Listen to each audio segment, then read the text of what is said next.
ესე 13 სექტემბერი პარასკევი დღე საქმიანად ვიწყებ ტრადიციულად დილა მშვიდობის ყველას BMG-ს გუნდი პირველზე ვქოქავთ საქმიან დილას წინ ძალიან ბევრი საინტერესო ამბავი გველის მაშინ ასე მამუკავა ხაზარაძე ბიზნესმენი აღარ არის ტიპის ჯგუფის და არაერთი სხვა ბიზნესის დამფუძნებელი ბადრი ჯაფარიძესთან და თანამოაზრეებთან ერთად საზოგადოებრივი მოძრაობა ლელო მან ეს საზოგადოებრივი მოძრაობა ანაკლიადან წარმოადგინა ეს დასაწყისია შემდეგი უკვე პოლიტიკური პარტია იქნება რომლის პრეზენტაციაც ოქტომბრისთვის დაანონსდა ჰორიზონტალურ სტრუქტურაზე აწყობილ გაერთიანებაში ლელოს დამფუძნებლები ყველა სფეროში 12 ლიდერს ეძებენ დღევანდელი მონაცემებით კი გაერთიანებაში საზოგადოებისთვის რამდენიმე საკმაოდ კარგად ცნობილი პროფესიონალი და ამ დრომდე პოლიტიკისგან დისტანცირებული ადამიანები არიან. საქართველოს გენერალური აუდიტორის განცხადებით გასულ წელს სახელმწიფო აუდიტის სამსახურმა 33 ანგარიში გადაგზავნა სამართალდამცავ სტრუქტურებში, აქედან 26 ადგილობრივ მუნიციპალიტეტებს ეხებოდა. ირაკლი მეხვაბიშვილის თქმით, მას აქვს ინფორმაცია, რომ ყველა საკითხზე, სადაც მათ დანაშაულის ნიშნები დაინახეს, აღძრულია კონკრეტული სისხლის სამართლის საქმე, მისივე განცხადებით შემოწმების პროცესი დასრულების ეტაპზეა. ირაკლი მეხვაბიშვილს გუშინ საკანონმდებლო ორგანოშიც უსმენდნენ საფინანსო საბიუჯეტო კომიტეტმა სახელმწიფო აუდიტის სამსახურის ყოველწლიური ანგარიშის პლენარულ სხდომაზე გატანას მხარი დაუჭირა. ქვეყნის საგარეო ვალდებულებების ზრდის ტრენდით ხასიათდება აგვისტოში ივლისთან შედარებით საგარეო ვალი 26 მილიონი დოლარით გაიზარდა და 2019 წლის 31 აგვისტოსთვის 5 მილიარდ 387 მილიონი განისაზღვრა. დოლარზეა საუბარი ცხადია. აგვისტოში საქართველოს აეროპორტებში მოსალოდნელი 14%-იანი ზრდის ნაცვლად მგზავრთნაკადი 11%-ით შემცირდა. 2019 წლის აგვისტოში საქართველოს 5-ვე აეროპორტში ჯამში 583,104 მგზავრს მოემსახურა. ეს არის ჯამური მგზავრთნაკადის მოცულობა. აბაზობაში საქართველოსა და ესტონეთს შორის საჰაერო მიმოსვლა დაიწყო. ქუთაისის საერთაშორისო აეროპორტში ტალინიდან პირველი პირდაპირი რეისი განხორციელდა. შეერთებულ შტატებსა და საქართველოს შორის პირდაპირი ავიამიმოსვლის შესაძლო დაწყების საკითხზე შეხვედრები და მოლაპარაკებები კი გრძელდება. ნათიათურნავა ავიაკომპანია United Airlines-ის წარმომადგენლებს უკვე შეხვდა. შემდეგი კომუნიკაცია და საქართველოს შესახებ ინფორმაციის გადაცემა Delta Airlines-ია დაგეგმილი. თამბაქოს და ნიკოტინის ნაწარმი, რომელიც არაა დაკავშირებული წვის პროცესთან, უახლოეს მომავალში ტრადიციული თამბაქოს ნაწარმის მსგავს რეგულაციებში მოექცევა. საქართველოს პარლამენტის შესაბამის კანონპროექტზე უკვე მუშაობს. ხელისუფლებამ შეერთებული შტატების ხელისუფლებაზე ამ შემთხვევაში საუბარი ჩინეთის თხოვნიდან გამომდინარე ორი კვირით გადადო საბაჟო ტარიფების გაზრდის ამოქმედების ვადა, ახალი სატარიფო გეგმა ითვალისწინებს 250 მილიარდი ღირებულების პროდუქციაზე ტარიფების 25%-დან 30%-მდე გაზრდას. ახალი iPhone-ის პრეზენტაციის შემდეგ კი Apple-ის კაპიტალიზაციამ ტრილიონს გადააჭარბა. NASDAQ-ის ბირჟის მონაცემებით 4 შაბათს Apple-ის აქციების ფასმა 3%-ზე მეტად 3.18%-ით გაიზარდა და ასეც იყო. ტრილიონიანი ზღვარი დოლარის გამოხატულებაში ცხადია დალაშქრულია, რითაც მხოლოდ Microsoft-ის მარჩვენებელს ჩამორჩება, რომლის საბაზრო კაპიტალიზაცია უკვე აჭარბებს ტრილიონს და ტრილიონ 39 მილიარდს შეადგენს.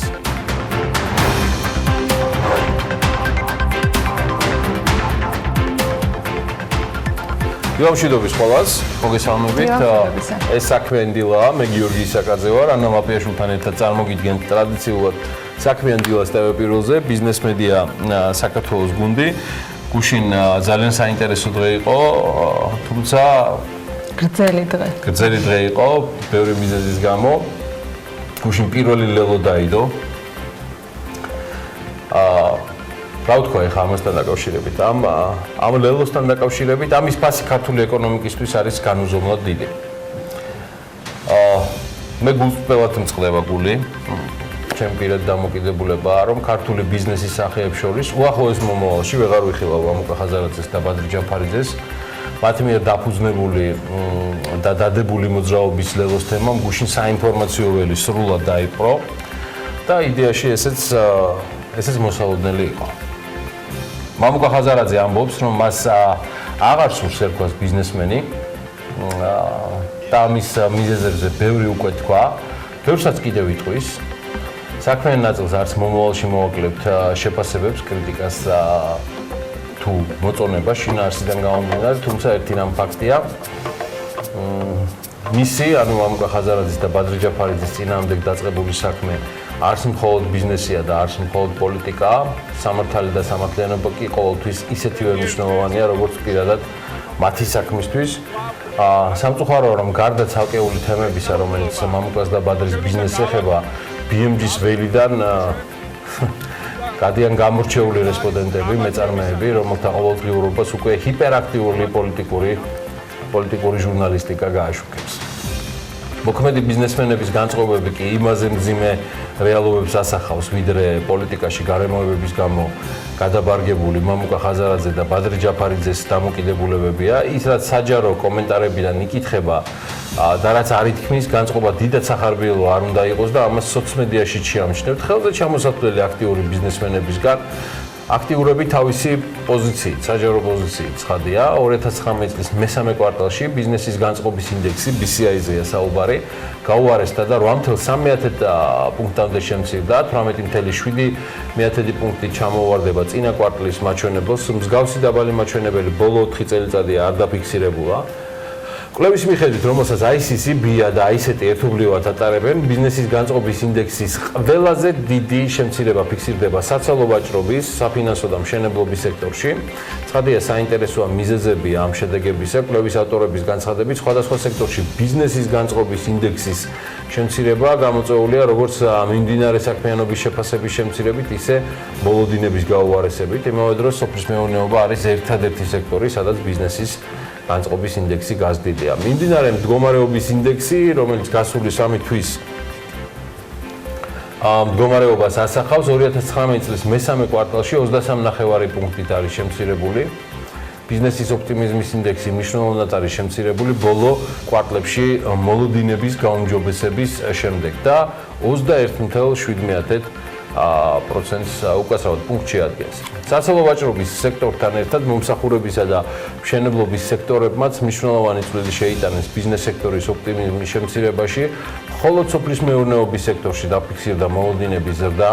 არაა ცუდი სულაც, გასაყიდი ფასების მოლოდინების ინდექსი ზომიერად შემცირებულია.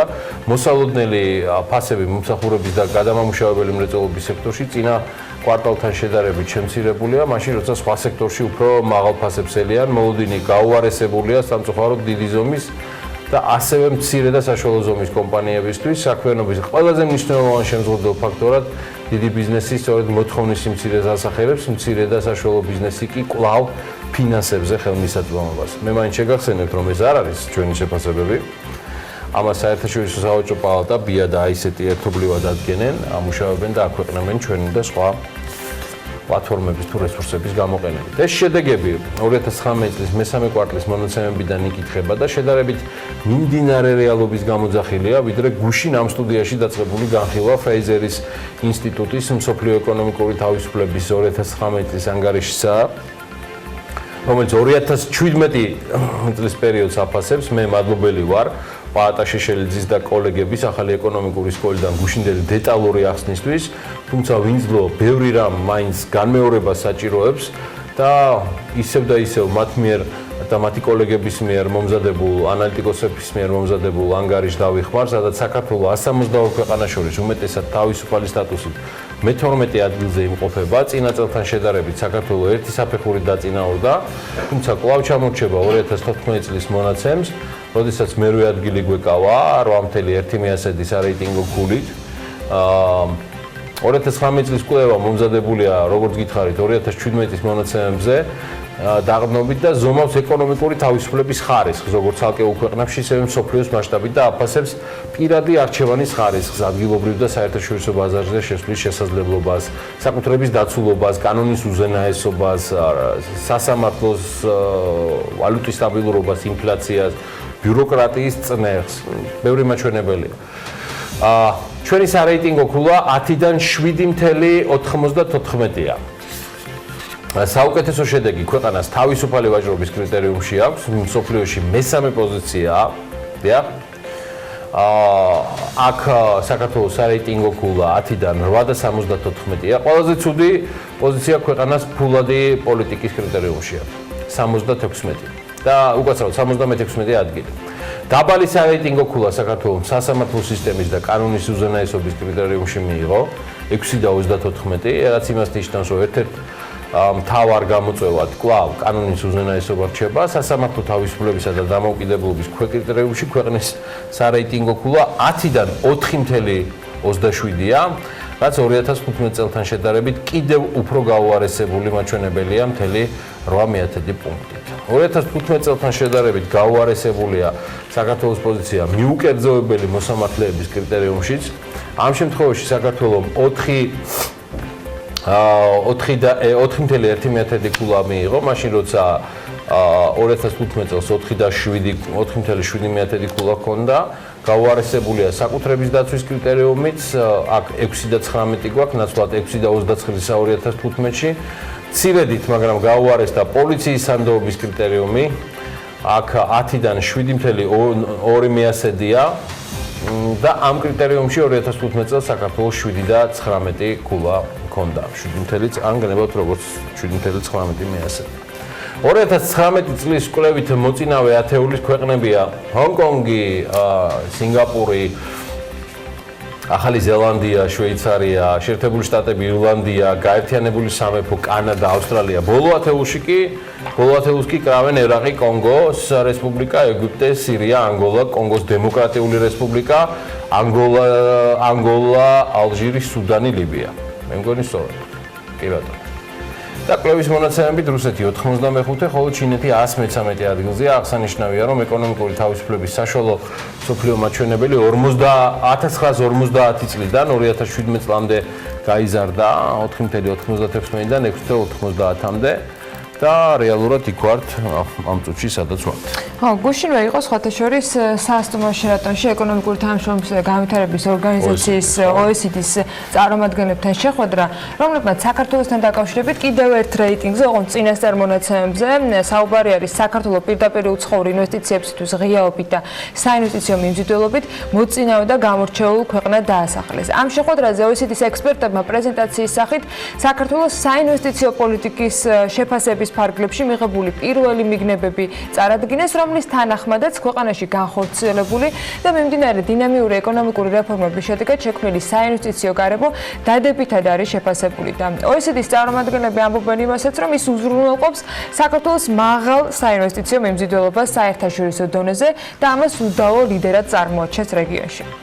ეკონომიკის მინისტრის მოადგილისათვის გუშინ ამ შეხვედრაზე მოსმენილი შეფასება ნიშნავდა იმას, რომ ეკონომიკური პოლიტიკა დადებით გზავნილებს აკეთებს და ყველაფერი წესრიგშია. ძალიან კარგადაც კი. ის, რაც OECD-ის წინასწარ ანგარიში იყო წარმოდგენილი, კიდევ ერთხელ მკაფიოდ უსვამს ხაზს მთავრობის მიერ არჩეულ სწორ ეკონომიკურ პოლიტიკას, იმ რეფორმების მიმდინარეობას, რომელიც ეფექტიანად ხორციელდება და ფართოდ უღებს კარს საერთაშორისო კომპანიებს, რომ მათ წარმატებით განახორციელონ ინვესტიციები საქართველოში. აი ეს თქვა ამ შეხვედრის დასრულების შემდეგ ნიკოლოზ ალავიძემ. თავად ეკონომიკის სამინისტრომ ასე გაავრცელა ამ შეხვედრის შესახებ ინფორმაცია და ეკონომიკის მინისტრის მოადგილის მიერ გაკეთებული განცხადება.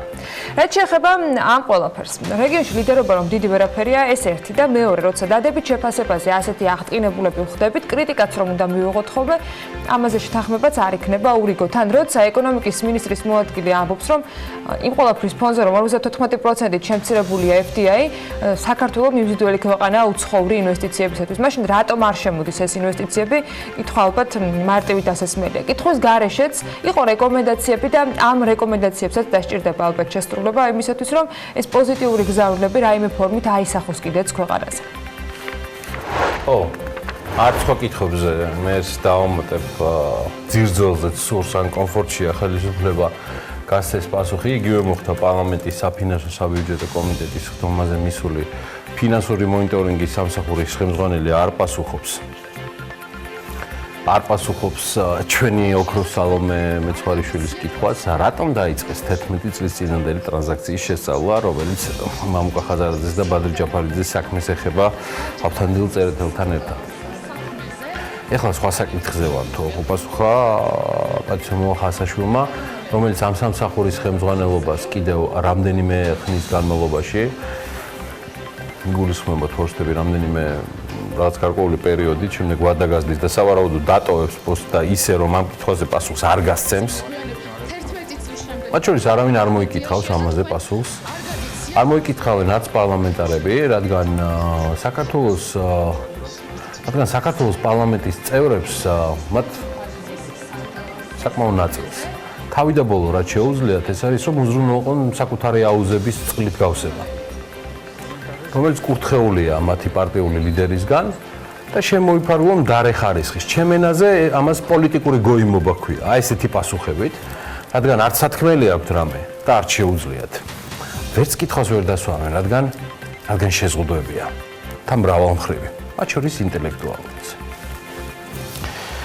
კარგი, მოდი მიმოვიხილოთ ახლა საქართველოს ვალის ამბავი კიდევ ერთხელ ესეც ხშირად გამხდარა. აც უკვე უმაღლესი თანამდებობის პირების მხრიდან манипуლირების საგანი.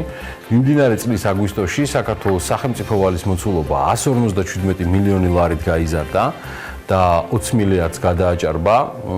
ლარში ცხადია, დოლარში გამოსახული საგარეო სახელმწიფო ვალი არის გაზრდილი ამხანაგებო, იქნებ გაიგოთ და შეიტყოთ 51 მილიონი დოლარით.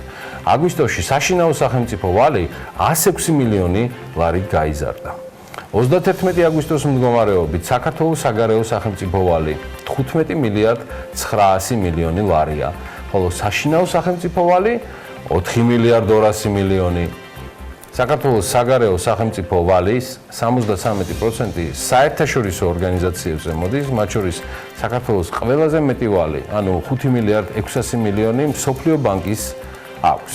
ქვეყნების მიხედვით საქართველოს ყველაზე მეტი ვალი 914 მილიონი კვლავ გერმანიის ფედერაციული რესპუბლიკის აქვს. შემდეგ მოდის საფრანგეთი 684 მილიონი და საქართველოს სახელმწიფო ვალის მთლიანი შიდა პროდუქტის მიმართ, არ უნდა ხელისაწევა და ისე დავიმახსოვროთ 46.2%-ია. მთლიანი შიდა პროდუქტის 46.2%-ია. დაჯექით ერთიანი. ცოტაც ფინანსურ სექტორზე. რამდენიმე დღის წინ საინტერესოდ საუბრობდა ამ ინდუსტრიის ბიზნეს ასოციაციის თავკაცი დევი ხეჩინაშვილი ჩვენთან სტუდიაში. მადლობა საინტერესო ინტერვიუსთვის ანას და თათია ჩაფიჩაძეს. მეგონი თათიასთან ერთად დაინტერვიუეთ ბატონი დევი. კი ბატონო. დღევანდელი მონაგარი უკვე რაც Forbes-მა და წიწი კვინტრაძემ დათვალეს არის შემდეგი. ქართული სადაზღვევო კომპანიების წმინდა მოგება ამ დროისთვის იზრდება. წლის პირველ ნახევარში კომპანიებმა 19.5 მილიონი ლარის წმინდა მოგება დააგენერირეს, რაც წინა წლის ანალოგიურ პერიოდს 3.200.000 ლარით აღემატება. ეს არის ძალიან კარგი, ქალბატონებო და ბატონებო, როცა ქართული კომპანიები, კონკრეტული ინდუსტრიები, ბანკები, სადაზღვევო კომპანიები მოგებას წერენ. იზრდება კომპანიების მიერ მოზიდული სადაზღვევო პრემიის მოცულობა და მან წლის პირველ 6 თვეში 345 მილიონი ლარი შეადგინა. საქართველოში სულ არის 17 სადაზღვევო კომპანია რეგისტრირებული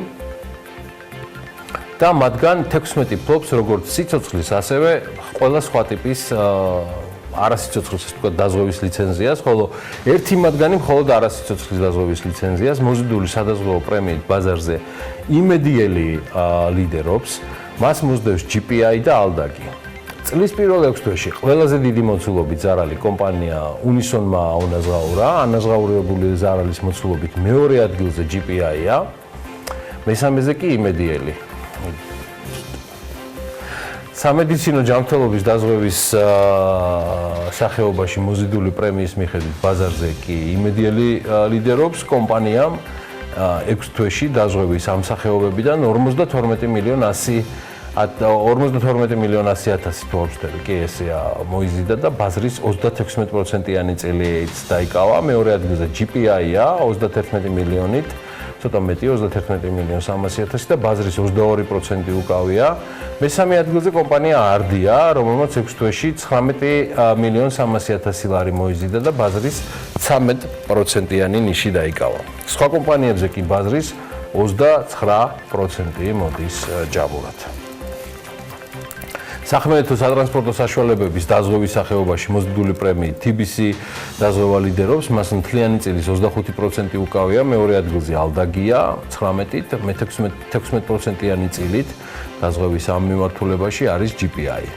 ქონების დაზღვევის სახეობაში ლიდერი ალდაგია, მასზე მოზიდული პრემიის 37% მოდის, ალდაგს მოსდევს TBC და GPI 17 და 15%-იანი ბაზრის წილით, სიცოცხლის დაზღვევის ბაზარი 45% TBC-ზე მოდის, 36% ალდაგზე, 16% იმედიელზე. დარჩენილი წილი კი მთლიანად სხვადასხვა კომპანიებზე ნაწილდება. სამოქალაქო პასუხისმგებლობის დაზღვევის სახეობაში ლიდერი ალდაგია, რომელსაც მთლიანი ბაზრის 54% უკავია. 11%-ით მეორე ადგილზე, მეორე და მესამე ადგილებს პრინციპში იყოფენ უკვე GPI და Unison. აი ესეთი ვითარება იმაზე. სადაზღვევო სექტორი ძალიან საინტერესო წელშია და მით უმეტეს წინ ბევრი საინტერესო. კარგად ტემპი არ არის არავისთვის საკმარისი, ბევრია მათ სამუშაო. ხო, მაგრამ კიდევ ბევრი საინტერესო პროცესი იქნება, ამაზეც ვისაუბრეთ და თამაშს არის ახალი იდეები, რომელიც შეიძლება რომ შემოემატოს მთელ ამ ყველაფერს, ნუ რამდენად შეიძლება რეგულაციები იყოს რაიმე ფორმით გამოსავალი სხვა ბიზნესებთვის არ ვიცი, მაგრამ ეს კონკრეტული ბიზნესი ამ შემთხვევაში მხარდაჭერას უცხადებს ამ რეგულაციებს ითხოვს კიდეც. ბევრი რიცხვის და რეიტინგების გამო იმედია დილა ძალიან არ გადაიტვირთება, მაგრამ ჯამში ანალიზისათვის და საერთო სურათისათვის კარგად დასანახად ალბათ ერთიანად ყველაფრის თავმოყრად საინტერესო და გუშინ აგვისტოსთვის აეროპორტების განახლებული სტატისტიკის გამოქვეყნების შემდეგ გადავწყვიტე რომ ესეც გაგიზიაროთ. ზაფხულის ბოლო თვეს საქართველოს 5-ვე აეროპორტი ჯამში 583.104 მგზავრს მოემსახურა და ეს არის 11%-ით ნაკლები წინა წლის იმავე პერიოდს თუ შევადარებთ მონაცემებს. აეროპორტების გაერთიანებამ დათვალა სტატისტიკა და აღნიშნეს, რომ იანვრიდან აგვისტომდე საქართველოს აეროპორტები ჯამში 3.640.000-ზე მეტ მგზავრს მოემსახურა და ეს 8%-იან ზრდას აჩვენებს საერთო წილში. საერთაშორისო აეროპორტებიდან აგვისტოს თვე იყო მგზავრთნაკადის მატებით მხოლოდ ქუთაისი გამორჩეული, რადგან მის სტატისტიკაზე ყველაზე ნაკლები გავლენა სწორედ რუსეთიდან პირდაპირი ავიარეისების შეჩერებამ გამოიწვია. ზრდის იმ დინამიკიდან გამომდინარე, რაც საქართველოს აეროპორტებში ფიქსირდება ბოლო წლების განმავლობაში, მათ შორის 2019 წლის 2 კვარტალში ჰქონდა მოლოდინი, რომ აგვისტოს თვეშიც იქნებოდა ვიზიტორების უპრეცედენტო მატება, თუმცა 20 ივნისის შემდეგ განვითარებულმა მოვლენებმა საპირისპირო სურათი და შედეგი მოგვცა.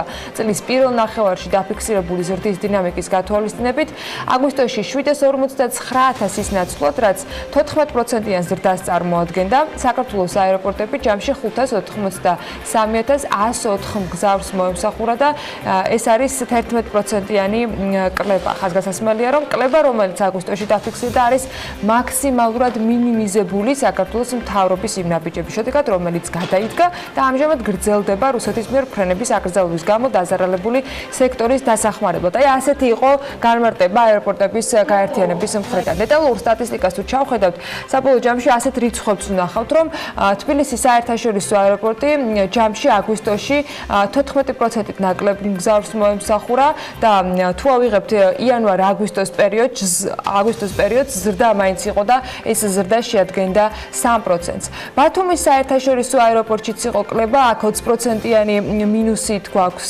მგზავრთნაკადის რაოდენობა, მაგრამ 8 თვის ჯამი არის 5%-იანი ზრდით დაფიქსირებული. ქუთაისის საერთაშორისო აეროპორტს რაც შეეხება, როგორც გითხარით, ეს ერთადერთი საერთაშორისო აეროპორტი იყო აგვისტოს თვეში, როდესაც ზრდა აჩვენა ამ კონკრეტულმა აეროპორტმა მგზავრთნაკადის ნაწილში და ეს ზრდა იყო 22%-იანი. 8 თვის ჯამში კი მთელი 41%-ით გაიზარდა მგზავრთა რაოდენობა. მესტისა და ამბროლაურის აეროპორტები ჯამურად იანვარ-აგვისტოში მოემსახურნენ 6361 მგზავრს და აქ ზრდამ შესაბამისად ამ რიცხვით შეადგინა 16%. ეს აეროპორტების ნაწილში და ალბათ საინტერესოა რუსული ავიაკომპანიების გამოკვლევის შემდეგ რა მოხდებოდა ბაზარზე მოთამაშეებს შორის, თუმცა ჯერ მხოლოდ პირველი 6 თვის მონაცემები გვაქვს, კონკრეტულად ვინ რამდენ მგზავრს მოემსახურა ავიაკომპანიების მიხედვით, მათ შორის რუსული ავიაკომპანიებიც ჩანან და ადვილად შეამჩნევთ, რომ ისინი საკმაოდ დიდ წილს იკავებდნენ ამ ნაწილში, ჯამურად მით უმეტეს, მაგრამ ლიდერებს შორისაც აღმოაჩენთ. აი 2019 წლის პირველ ნახევარში საქართველოში მოქმედი ავიაკომპანიები ჯამში 2,460,268 მგზავრს მოემსახურნენ და როგორც სამოქალაქო ავიაციის სააგენტო განმარტავს, ნახევარი წლის შედეგებით საავიაციო ბაზარზე ლიდერი არის ვიზიარი, რომელმაც ჩაანაცვლა სხვა კომპანია, ქუთაისის საერთაშორისო აეროპორტიდან ახორციელებს ვიზიარი ფრენებს და ამ წლის პირველ ნახევარში ამ კომპანიამ შეძლო, რომ 348,850 მგზავრს მომსახურებოდა და ეს მისი კონკრეტული მგზავრების რაოდენობით 14%-იანი წილი არის მთლიანად ბაზრისა. საქართველოში მოქმედი ავიაკომპანიების პირველი ათეული გადაყვანილი მგზავრობის რაოდენობის მიხედვით კი ასე გამოიყურება. ვიზიარს მოსდევს ჯორჯიანი მას მთლიანი ბაზრის 11%-იანი წილი უკავია, Turkish Airlines-ია შემდეგი 10%-იანი წილით და მეოთხე ადგილზე ურალის ავიახაზებია 7%-იანი წილით, რა თქმა უნდა, პირველ 6 თვეს გულისხმობ ამ შემთხვევაში. მას ობედა მოყვება ასევე 7%-იანი წილით.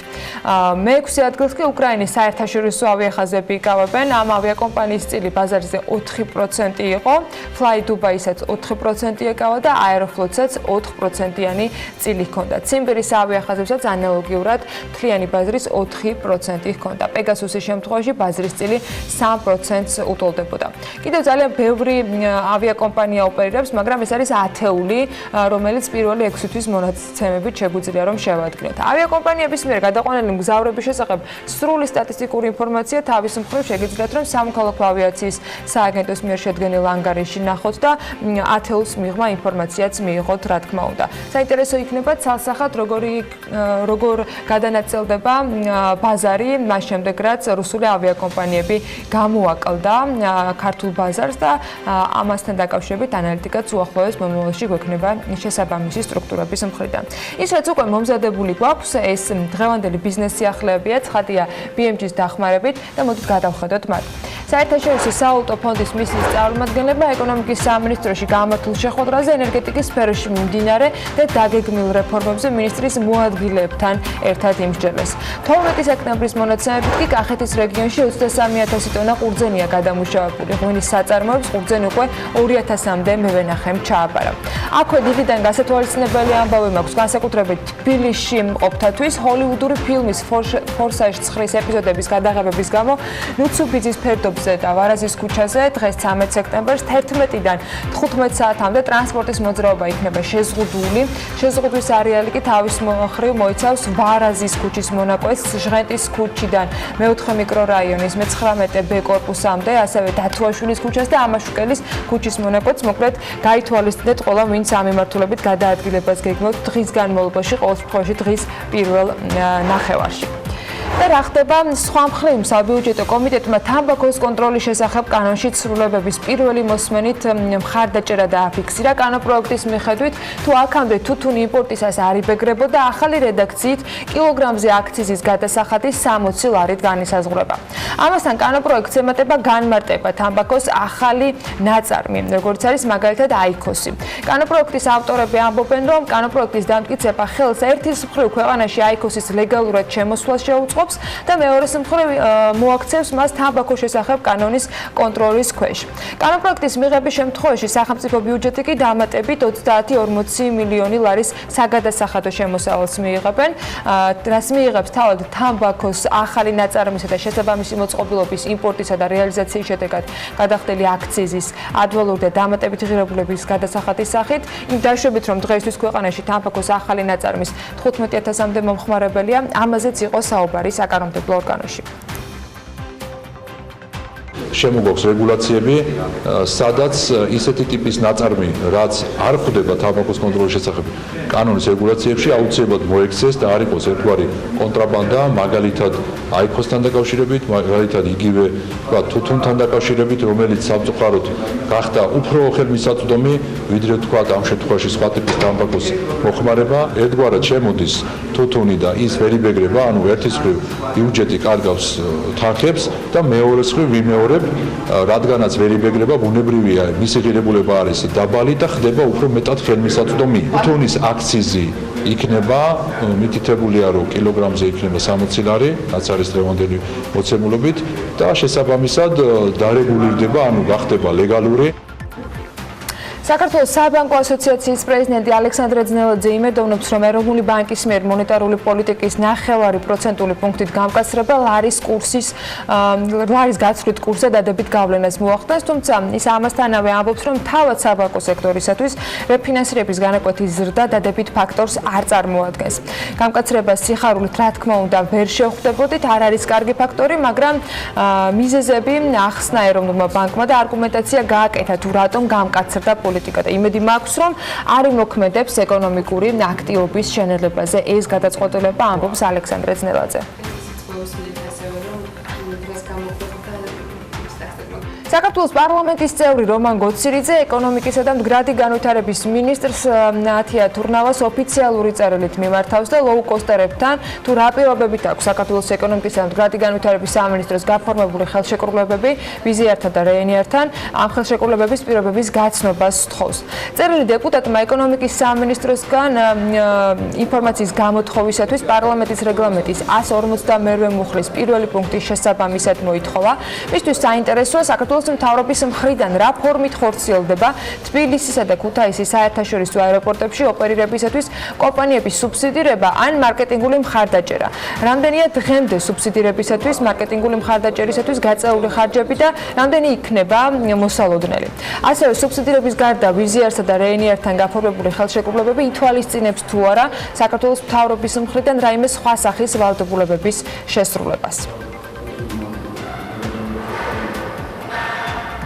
იქნება თუ არა და როდის იქნება ეკონომიკის სამინისტროსგან პასუხი სადეპუტატო შეკითხვაზე, ეს ჯერ უცნობია. ნათია თურნავა ამ დროისათვის შეხვედრებს შეერთებულ შტატებში მართავს. ეკონომიკის მინისტრმა ჩიკაგოში ამერიკული ავიაკომპანიის United Airlines-თან საქართველოსა და შეერთებულ შტატებს შორის პირდაპირ ავიამიმოსვლის დაწყების მიზანშეწონილობის თემაზე გამართა პრეზენტაცია. აღნიშნა, რომ პირდაპირ ავიარეისები კომერციულად მომგებიანი იქნება, რადგან საქართველოს რეგიონის ლოჯისტიკური ჰაბია და მისი ეს ფუნქცია ქვეყნის ხელისუფლების მიერ მხარდაჭერილი პროექტების შედეგად კიდევ უფრო გაიზრდება. ეკონომიკის სამინისტროს ინფორმაციით, ამავე შეხვედრაზე ამერიკულმა მხარემ დადებითი შეფასება მისცა საქართველოს მთავრობის აქტივობებს ამერიკის მედია სივრცეში, რომელიც მათი შეფასებით იძლევა დადებით შედეგს საქართველოსათვის, როგორც მიმდიდველი ტურისტული მიმართულების ცნობადობის გაზრდის კუთხით. მომდევნო შეხვედრა კი უკვე საქართველოს დელეგაციას Delta Airlines-ში ექნება, სადაც ასევე ეკონომიკის მინისტრი ორმხრივი ავიაფრენების შესახებ პრეზენტაციას გამართავს. სააგენტო საწარმოოს საქართველოში მხარდაჭერით ქართულმა კომპანიამ რკომ პროდუქცია საფრანგეთში გაიტანა ექსპორტზე. სააგენტო აღნიშნავს, რომ ბავშვის ტანსაცმლის მწარმოებელმა კომპანიებმა საერთაშორისო გამოფენაში პირველად მიიღეს მონაწილეობა, სადაც მათ კავშირები პოტენციურ ბიზნეს პარტნიორებთან დაამყარეს. ამასთანავე კომპანიის ტანსაცმელი მალე ინგლისსა და იტალიაშიც უნდა გაიგზავნოს. პროდუქცია ბუტიკური ტიპის მაღაზიებში განთავსდება.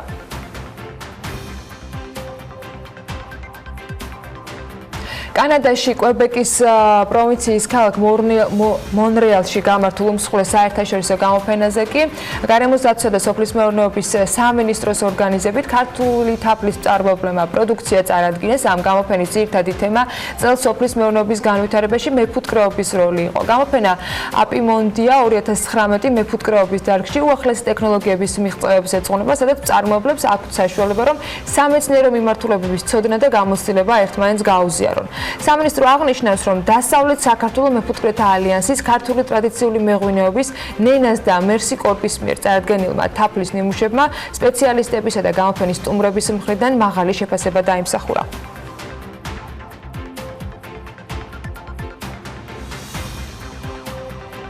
ბოლო განახლებული მონაცემები 12 სექტემბრისათვის 23,000 ტონა ყურძენი არის კახეთში უკვე ჩაბარებული და გადამამუშავებელი. ლევან თაღიაშვილმა სპეციალურად საქმიანი დილის ეთერისათვის კი იმოგზაურა კახეთში და გაიგო, როგორ მიმდინარეობს რთველის პროცესი, რა მოლოდინები აქვს ადგილობრივ მეღვინეებს და როდის დაიწყება რთველი პიკურ ფაზაში, როდის გადაინაცვლოს. მოდით ნახოთ სიუჟეტი, რომელიც კახეთიდან ჩამოგვიტანა ლევანმა. BMG კახეთიდან კერძოდ კი თელავიდან გიყვებათ რთველის მიმდინარეობის პროცესს, როგორც ადგილობრივები გვიყვებიან, მათ წვიმებმა შეუშალა ხელი მოკრეფაში და დაახლოებით 15 სექტემბრიდან დაიწყება აქტიური რთველი. როგორც მეღვინეები ჩვენთან საუბრისას აცხადებენ, მიუხედავად იმისა, რომ მოსავალი დაზღვეული ჰქონდათ, ამ სერვისის გამოყენება მათ არ დასჭიროებიათ, რადგან ბუნებრივ პირობებს ყურძნის ხარისხისთვის ხელი არ შეუშლია. ისინი შესაბამისი ამიდების მოლოდინში არიან, რის შემდეგაც მათი მთელი წლის ნაშრომის შეფასება უკვე კერძო თუ სახელმწიფო ქარხნებს მოუწევთ.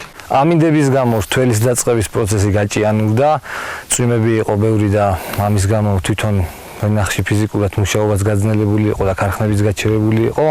ეხლა გამოვიდა ამინდები და ვფიქრობთ, რომ უკვე 2-3 დღეში დაიწყება რთველი და შევა აქტიურ ფაზაში. მე მაქვს დაახლოებით 10 ჰექტრამდე ვენახი გაშენებული მაქვს სხვადასხვა ჯიშის ყურძენი. სეტყვა არ შეგვიშალა ხელი, დაზღვეულიც ჰქონდა, მაგრამ სეტყვა არ მოსულა.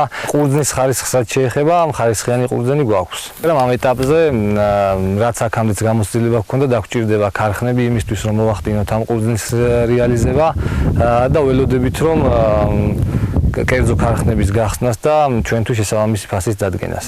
ჯერჯერობით ბაზარზე მხოლოდ რქაწითელის ჩაბარების ღირებულებაა ცნობილი, რომლის მინიმალური ფასიც მათი თქმით სუბსიდირების გამო 70 თეთრზე ნაკლები არ იქნება. თუმცა რა ფასად შეძლებენ მეღვინეები სხვა ჯიშის ყურძნის რეალიზაცია სამ დროისთვის უცნობია.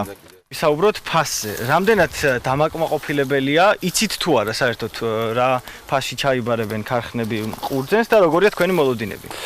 მოკლედ ფასი დღესდღეობით ცნობილი არის მხოლოდ იმ თეთრი ყურძენის ფასი, რომელიც დაადგინა სახელმწიფომ მინიმალური ფასი 70 თეთრი ხარისხის განურჩევლად, რომელსაც ასუბსიდირებს სახელმწიფო. დანარჩენი თეთრი ყურძნის ფასი საერთოდ დღემდე არ არის ცნობილი, თქვათ, კარგი ხარისხის ყურძენი კომერციულად რამდენად შეიძენენ ქარხნები. რაც შეეხება საფერავს, საფერავი დაიწყო თავიდან ლარი და 60 თეთრით, თუმცა ამ ეტაპზე ესეც თელავის რაიონში ყოველ შემთხვევაში გაშეჩერებულია და ზუსტი ფასი დადგენილი არ არის. დამაკმაყოფილებელია, ანუ მეღვინეები იღებენ იმ ხარჯს, რაც გასწიეს იმისათვის, რომ მოეყვანათ ყურძენი თუ ვერა? მოკლედ დაახლოებით თეთრი ყურძნის, ანუ რქაწითელს გულისხმობ ამ შემთხვევაში, თვითღირებულება დღემდე მოყვანილი და პლუს რთველი, რომელიც საკმაოდ ძვირი ჯდება ამ საქმიანობაში, არის და 50-დან 55 თეთრამდე 1 კილოგრამ ყურძენზე. 70 თეთრი იმასთან შედარებით რა შრომის გაწევას უწევს გლეხს, მე ვენახეს ამ ყურძნის მოსაყვანად, ის სხვაობა ფასთან შორის სხვაობა მინიმალურია. ჩვენთვის საინტერესო იყო გაგვიგო მათი განწყობების სახელმწიფო სუბსიდირების შესახებ. როგორც ზურამ უმლაური საქმიან დილას უყვება, ისინი დარგის პირდაპირ სუბსიდირებას ეწინააღმდეგებიან და ურჩევნიათ სახელმწიფო სახსრები ხარისხის კონტროლისკენ იყოს მიმართული. რაც შეეხება სუბსიდირებას, ჩვენ ამ საქმის გამოცდილება მრავალი წლის განმავლობაში ჰქონდა, თუმცა ჯობია ზოგადად ნებისმიერ საქმეში, განსაკუთრებით სოფლის მეურნეობაში, სუბსიდირება პირდაპირ ფულადი დახმარებით არ მოხდეს. ჯობია რომ კომერციულმა საქმიანობამ, კერძო სექტორმა მოახდინოს იმ დონის ზრდა ბიზნესში, რომ მე ვენახე იქნება ეს თუ სხვა კულტურის, თქვათ, მომყვანი დააკმაყოფილოს საკუთარი სახსრებით. პირდაპირ ფულის გაცემა მე მგონია, რომ იმ წარმოებლებს, რომლებიც ჩვენი ყურძნის დამზადებული ყურძნისგან გვინოს აწარმოებენ, თითქოს ყალებში აზარმაცებს. სულ რაღაც 2-3 დღეში აქ უკვე აქტიური რთველის პროცესი დაიწყება. რისი დასრულების შემდეგაც გვეცოდინება, თუ რამდენად ნაყოფიერი იყო 2018-19 წელი ქართველი მეღვინეებისთვის. წარმატებული შემოდგომა მე ვენახებს, დარწმუნებულია, რომ საინტერესო პროცესები იქნება მიმართულებით. ახლა ჩვენ კი გარემოს ეროვნული სააგენტოს მიერ მოწოდებულ ინფორმაციებს უნდა გადავხედოთ და გავიგოთ, როგორი ამინდი გველოდება და მათ ინფორმაციით ამინდი კვლავ განპირობებული იქნება სამხრეთიდან, უმეტესად კი დასავლეთ საქართველოსკენ გავრცელებული ცხელი ჰაერის მასებისა და ამიერკავკასიის ჩრდილო-აღმოსავლეთიდან მოქმედი შედარებით ცივი ჰაერის მასების ურთიერთქმედებით. მოსალოდნელია დრო გამოშვებით უხრობლიანობის მომატება დასავლეთ საქართველოში უმეტესად უნალექოთ. და აღმოსავლეთ საქართველოში ზოგიერთ რაიონში იქნება მცირე წვიმა და ნისლი. ქარსაც ველოდებით რიგ შემთხვევებში. სოხუმში 29 გრადუსი არის მოსალოდნელი, ბათუმშიც ანალოგიურად 29 გრადუსი იქნება, ქობულეთში 28 გრადუსი მიაღწევს ტემპერატურა, ქუთაისსა და ზუგდიდში 31 გრადუსი დაფიქსირდება, ანაკლიაში 29 გრადუსამდე გათბება ჰაერი, ოზურგეთში 31 გრადუსია ნავარაუდები, ონში 24 და გორში 25 გრადუსი იქნება, ცხინვალში 24 გრადუსია მოსალოდნელი, მარნეულში 23 გრადუსი მიაღწევს ტემპერატურა, რუსთავში კი 24 გრადუსი იქნება, ისევ როგორც ახალციხეში. ორჯომში 25 გრადუსია ნავარაუდები, ბაკურიანში 18 გრადუსი დაფიქსირდება, ახალქალაქში 17 გრადუსია მოსალოდნელი და სტეფანწმინდაში მცირე წვიმის ფონზე იქნება მაქსიმალური ტემპერატურა 9 გრადუსი. თელავში შესაძლოა იყოს ხანმოკლე წვიმა და 21 გრადუსი მიაღწევს ტემპერატურა, რაც შეეხება დედაქალაქს, თბილისში დრო გამოშვებით ღრუბლიანობა მოიმატებს, მცირე წვიმას ველოდებით, იქროლებს სამხრეთ-აღმოსავლეთის მიმართულების ქარი და ჰაერის მაქსიმალური ტემპერატურა 24 გრადუსია მოსალოდნელი. აი ასეთი ამიდგოლდება დღეს 13 სექტემბერს მთელ საქართველოში. რა თქმა უნდა, ეს დღე პარასკევი იქნება ისევე საქმიანი როგორც წინა სამუშაო დღეები და მას სულ რამდენიმე წუთში უკვე სტუმართან ერთად გავაგრძელებთ. მარიამ ადამია შემოგვიერთდება რეკლამის შემდეგ დაგველოდეთ.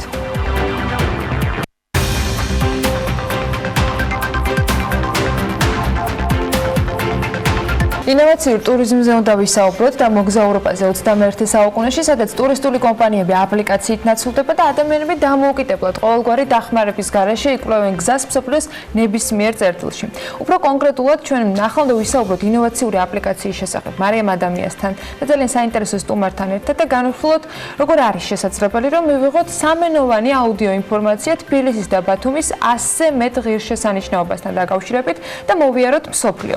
მარიამ, დილამშვიდობისა. მიესალმებით მერც არის დავამატებ ტურისტული კომპანია შესჯიბეში ასე აღწერს სტარტაპის travel guide-ის დამფუძნებელი და შემქმნელი აპლიკაციას, რომლის გადმოწერა ნებისმიერ მსურველს შეუძლია და მოუხმარებლისთვის რეალურად აუდიო-ვიზუალური გზამკვლევის და გიდის როლს ასრულებს. მისი საშუალებით ადამიანები შეძლებენ როგორც საქართველოში, ასევე მსოფლიოს ქალაქებშიც გაიკვლიონ გზა. აპლიკაციაში თავმოყრილია ყველა ის აუცილებელი ინფორმაცია, რაც მოგზაურისთვის არის საჭირო. აქ ყველა კითხვაზე იპოვით სასურველ პასუხს და იმოგზაურებთ, რაც მთავარია სხვისი დახმარების გარეშე. რჩევებს კი უკვე გამოცდილი მოგზაურები და ინფლუენსერები გაწვდიან. მოკლედ ჩვენ რომ ბევრი არ ვისაუბროთ, უშუალოდ დამფუძნებელს გუჯა ნარიმანაშვილს ვუმასპინძლებთ და დეტალებს სწორედ მას გამოვკითხოთ. დილამშვიდობისა. მადლობა თქვენი დროისთვის. პირველ რიგში დავიწყოთ, რას გულისხმობს და რატომ არის სასარგებლო უშუალოდ მოგზაურებისთვის ეს აპლიკაცია. რატომ მინდა გადმოვწეროთ? მოგეხსენებათ საინფორმაციო ტექნოლოგიების განვითარება ბოლო პერიოდში შეცვალა ზოგადად ტურიზმის ინდუსტრია.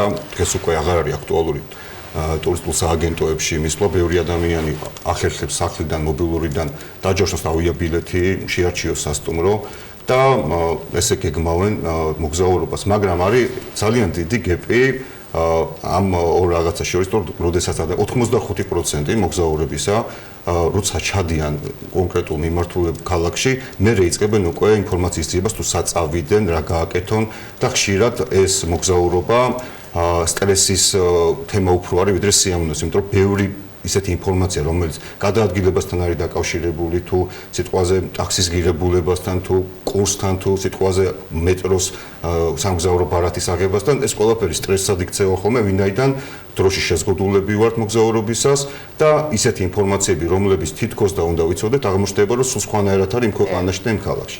Travel Guide არის შენი ადგილობრივი მეგობარი, რომელმაც ძალიან კარგად იცის თითოეულ ქალაქში სად როგორ ანაერად უნდა შეიძინო და ყველაზე მნიშვნელოვანი რაც არის თვითონ აპლიკაციიდანვე გაქვს ამის შესაძლებლობა, რომ იგივე დაჯავშნო ავიაბილეთი, მატარებელი, ნახოთ რჩევები ინფლუენსერებისგან თუ სად როგორ ჯობია, რომელი რესტორანში რა დახვდება და ყველაზე მნიშვნელოვანი ეს არ არის სარეკლამო განცხადებების ასე ვთქვათ პლატფორმა, არამედ ეს არის ინფლუენსერ ადამიანები ურჩევენ ადამიანებს, მოგზაურები ურჩევენ მოგზაურებს და თითოეული ინფორმაცია რამოდენიმე ეტაპს გადის, ანუ ფილტრაციას, რომ არ მოხდეს ესე ვთქვათ არასწორი ინფორმაციის მიწოდება მოხმარებლისთვის. რამდენად არის განვითარებული საქართველოში ონლაინ ტურიზმი და რამდენად ყავთ მომხმარებლები? დაინტერესებული ადამიანები. ჩვენ და გასახარად ძალიან ბევრი კომპანია უკვე ცდილობს ამ მიმართულების ფეხის მოკიდებას და ჩვენ დიდი სიამოვნებით მათ დავეხმარებით ამაში, იმიტომ რომ რეალურად მოგეხსენებათ მთელი მსოფლიო გადადის უკვე ონლაინ სივრცეში და უკვე ოფლაინ სერვისები აქტუალობას კარგავს და საქართველოში რაც უფრო მეტი ესეთი კომპანია გამოჩნდება, მით უფრო კონკურენტუნარიანები გვიქნებით. ვინაიდან მოგეხსენებათ რომ უკვე მსხვილი ეს გლობალური კომპანიები შედიან უკვე მცირე ბაზრებზე და ჩვენ ჯერჯერობით კიდევ გვაქვს დრო რომ დავიკავოთ არა მარტო საქართველოს ასე ვთქვათ ბაზარი არამედ გლობალზე ვიფიქროთ. როგორ ხდება ტურიზმის გადატანა ინტერნეტში ტექნიკურად რომ ამიხსნათ და შემდეგ უკვე ამის კომუნიკაცია მომხმარებელთან? დიახ, ანუ ჩვენთან არის გარკვეული გუნდი, რომელიც მუშაობს იმაზე თუ რა მიმართულებები არის აქტუალური, ხდება ქალაქების შერჩევა, შემდეგ ხდება უკვე სხვადასხვა ინფლუენსერებთან კომუნიკაცია, რომლებიც ამ მიმართულებებზე არიან ორიენტირებულები და მათთან კომუნიკაციის საფუძველზე მათ მიუწოდებული სხვადასხვა კონტენტით იქმნება უკვე, ასე ვთქვათ, გზამკვლევები. რამდენ ქალაქში და ქვეყანაში შეგვიძლია ვიმოგზაუროთ travel guide-ით და არის თუ არა ეს უფასო და რამდენი ხნით იქნება უფასო? დიახ, აპლიკაციაში თვითონ გზამკვლევი არის უფასო და დღეს თქვენ შეგიძლიათ ევროპის 10-მდე ქალაქში იმოგზაუროთ და სულ მალე დაემატება ამას კიდევ 5 ქალაქი. ჩვენ ვაკეთებთ აქცენტს იმაზე, რომ low-cost-ერი კომპანიები, რომლებიც დაფრინავენ ქუთაისიდან და სულ მალე თბილისიდან დაიწყებენ ფრენას, მათი მიმართულებები ავითვისოთ, ვინაიდან მოგეხსენებათ, რომ ძალიან ბევრი ადამიანი ყველაფერს, ასე ვთქვათ, ბიუჯეტიდან გამომდინარე გეგმავს. რაც შეეხება მომავალში ჩვენ არ ვფიქრობთ, რომ შევცვლით, ასე ვთქვათ, ჩვენს ბიზნეს მოდელს. გზამკვლევი იქნება უფასო, უბრალოდ იქ დამატებით არის ბუკინგის სისტემა, რომელთაც შეგიძლიათ სიტყვაზე ნებისმიერ სხვადასხვა სერვისი შეიძინოთ, რაც არის ჩვენთვის ძალიან კარგი, ასე ვთქვათ, შესაძლებლობა, რომ ბიზნესმა იფუნქციონიროს. დამატებით ერთი მნიშვნელოვანი მომენტი, რაც არის თვითონ ნებისმიერ ტურიზმთან დაკავშირებულ პიროვნებას თუ ორგანიზაციას შეგიძლიათ განათავსოთ ჩვენთან, განაცხადი შემოიტანოთ ჩვენთან და პირდაპირ ოპერირება დაიწყოთ ეს შუამავლის გარეშე.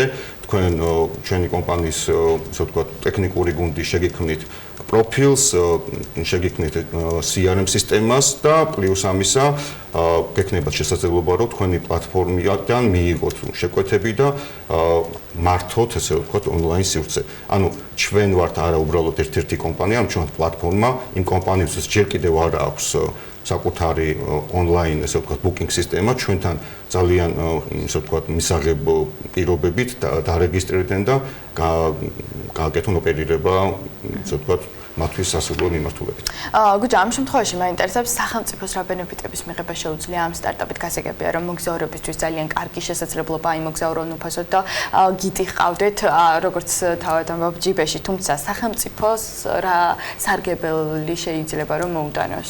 პირველ რიგში ვიტყვით იმას, რომ ჩვენ სწორედაც დღეს ვართ ბენეფიციარები, ვართ გამარჯვებულები ჯიტას, ასე ვთქვათ, თანადაფინანსების პროექტის და სახელმწიფოსთვის პირველ რიგში ეს არის, რომ ჩვენ ვართ კომპანია, რომელიც გლობალურ პოტენციალს ატარებს, რომელიც უკვე არის საერთაშორისო ბაზარზე მოთამაშე, რომელსაც უკვე აქვს განკვეული ღირებულება სხვადასხვა ინვესტიციო ფონდებისთვის და ჩვენ ინვესტიციებს ვიზიდავთ უკვე საქართველოში სხვადასხვა საერთაშორისო ფონდებისგან.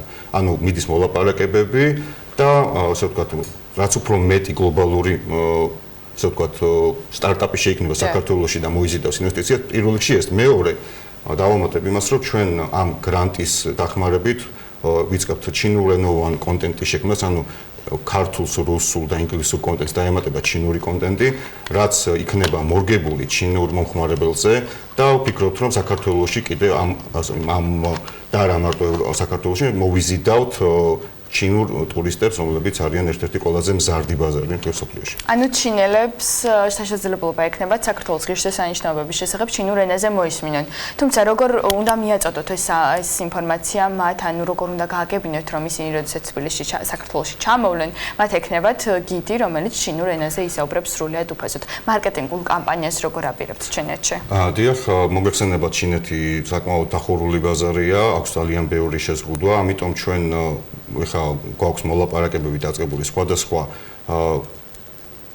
კომპანიებთან, სხვადასხვა, ასე ვთქვათ, ჰოლდინგებთან, ჩინურ ჰოლდინგებთან, რომლებიც დაინტერესებულები არიან ჩვენთან ერთად ამ პროდუქტის ჩინეთის ბაზარზე შეტანით და შესაბამისად მათთან ერთად გვაქვს გარკვეული ხედვა თუ როგორ დავიწყოთ და როგორ განავითაროთ, ესე ვთქვათ, როგორ შევიტანოთ ჩინეთში ეს პროდუქტი. და რა მიმართულებით არის აი დღეს travel guide-ი, აი დასახვეწი, გასავითარებელი, რა პრობლემების წინაშეა დღეს? დიახ, ახლა ჩვენ მოგეხსენებათ ტექნოლოგიები ყოველდღიურად ვითარდება, ყოველდღიურად სიახლე არის და ჩვენ არ მინდა რომ ჩამოვჭეთ პროცესებს, პროდუქტი ყოველდღიურად გადის, ესე რომ ვთქვათ, განვითარებას, ყოველდღე ხდება დახვეწა და ჩვენი ამოცანა დღეს არის ის, რომ შემოვიკრიბოთ კიდევ უფრო ახალი და საინტერესო ადამიანები გუნდში, იმიტომ რომ დღეს შეგვიძლია ეს თამამად განაცხადოთ, ვეძებთ დეველოპერებს, ვეძებთ დიზაინერებს და რა თქმა უნდა, ჩვენი კარიერა ყველა იმ ადამიანის, ვისაც უყვარს მოგზაურობა და უნდა რომ მის მიერ გადაღებული ვიდეო თუ ფოტო კონტენტი განათავსოს აპლიკაციაში. საქართველოს ბაზარზე რამდენად არის მორგებული ეს აპლიკაცია და არის თუ არა დაინტერესებული ადამიანები, ანუ სტატისტიკას თუ აწარმოებთ, რამდენი არის აქტიური მომხმარებელი ამ აპლიკაციის? დიახ, სტატისტიკას რა თქმა უნდა ვაწარმოებ, ჩვენ დაახლოებით დღეში გვაქვს 500-600 აქტიური მომხმარებელი, აქედან 70% არიან საქართველოსთან, 20% გერმანიიდან და დანარჩენი 10% დასავლეთ ევროპიდან. ძალიან დიდი მადლობა, წარმატებებს გისურვებთ. მაყურებელს შევხსენებ, რომ გუჯან არიმანიშვილი, კომპანია Travel Guide-ის დამფუძნებელი და აღმასრულებელი დირექტორი იყო ჩვენთან პირდაპირ ეთერში სტუმრად და ვსაუბრობდით გიდზე, რომელიც თქვენ ჯიბეში აღმოჩნდებათ სრულად ერთი აპლიკაციის Travel Guide-ის მეშვეობით.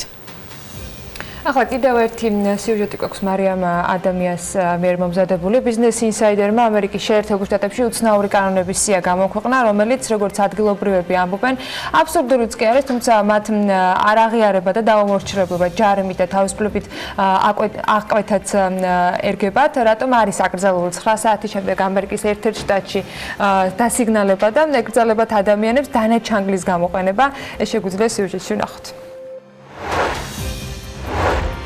კანონმდებლობა რომ ყველა ქვეყანაში განსხვავებულია და ის რაც ერთ ქვეყანაში დაშვებულია შესაძლოა სხვაგან აკრძალული იყოს, ამაში ახალი არაფერია, ყველასთვის გასაგები და კარგად ნაცნობია, თუმცა მსოფლიოში არის ქვეყნები, სადაც კანონები, რომლებიც შემუშავებულია როგორც ადგილობრივი, ასევე ფედერალური ხელისუფლების მიერ, სრულიად უჩვეულო, აბსურდულიც კი არის და ეუცნაურება თავად მოქალაქეებსაც. ასეთი კანონების უმეტესობა ამერიკის შეერთებულ შტატებში იყრის თავს, ამიტომაც მოდით ვიმოგზაუროთ კანონიერ ამერიკაში. უცნაურია ალბათ ის ფაქტი, რომ არკანზასში საღამოს 9 საათის შემდეგ კვების ობიექტების მიმდებარე ტერიტორიაზე მანქანის დასიგნალება აკრძალულია, ხოლო მიზეზი თუ რატომ შევიდა ძალაში აღნიშნული კანონი დღემდე უცნობია. შტატ დელავერში კი დაუშვებელია ეკლესიაში ჩურჩული, რადგან მლოცველებს ეს ხელს უშლის და ვინც კანონს არ დაემორჩილება და ერთ სიტყვას მაინც წაიჩურჩულებს, მაშინვე პოლიციას იძახებენ.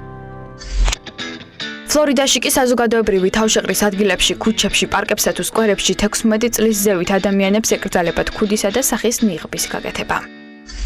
კიდევ ერთი უცნაური კანონია მიღებული ჯორჯიას შტატში, სადაც ისჯება ის ადამიანი, რომელიც შემწვარ ქათამს დანაჩანგლით შეჭამს. ამის გამო 2009 წელს რესტორანში ერთ-ერთი სტუმარიც კი დააპატიმრეს. რაც შეეხება შტატ ლუიზიანას, აქ მოსახლეობას არ აქვს უფლება მოიპარონ სხვისი კიბორჩხალები. თუმცა თუ კი მაინც მოიპარავენ, გარდა ფულადი ჯარიმისა, თავისუფლების აღკვეთა ემუქრებათ 6 თვიდან 10 წლამდე.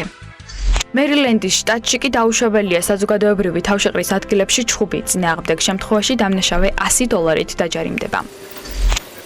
ხოლო მონტანაში ოფიციალურად არის მიღებული კანონი, რომლის თანახმადაც იკრძალება სახლში თაგვის მოშინაურება, მისი გაყიდვა ან სხვისთვის ჯუქება.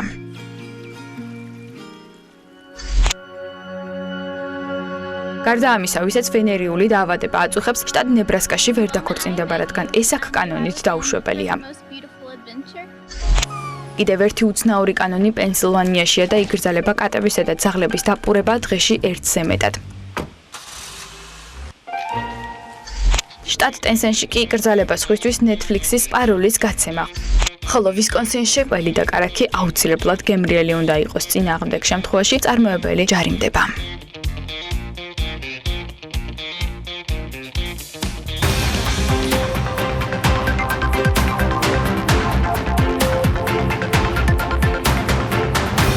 სააგენტო საწარმოო საქართველოში მხარდაჭერით ერთ-ერთმა ქართულმა კომპანიამ მკო პროდუქცია საფრანგეთში გაიტანა ექსპორტზე. სააგენტო აღნიშნავს, რომ ფრანგული კომპანია ქართული პროდუქციით საერთაშორისო გამოფენაზე Playtime Paris-ზე დაინტერესდა. ეს გამოფენა 26-29 იანვარს გაიმართა პარიზში. ქართული თაფლი კანადაში გამართულ საერთაშორისო გამოფენაზეა წარდგენილი. მუნიციპალური განვითარების ფონდმა კი გურჯაანის პარკის რეაბილიტაციაზე გამარჯვებული კომპანია გამოავლინა. პროექტი ევროპის საინვესტიციო ბანკის ფინანსური მხარდაჭერით ხორციელდება და მისი ღირებულება დაახლოებით 3,5 მილიონი ლარია.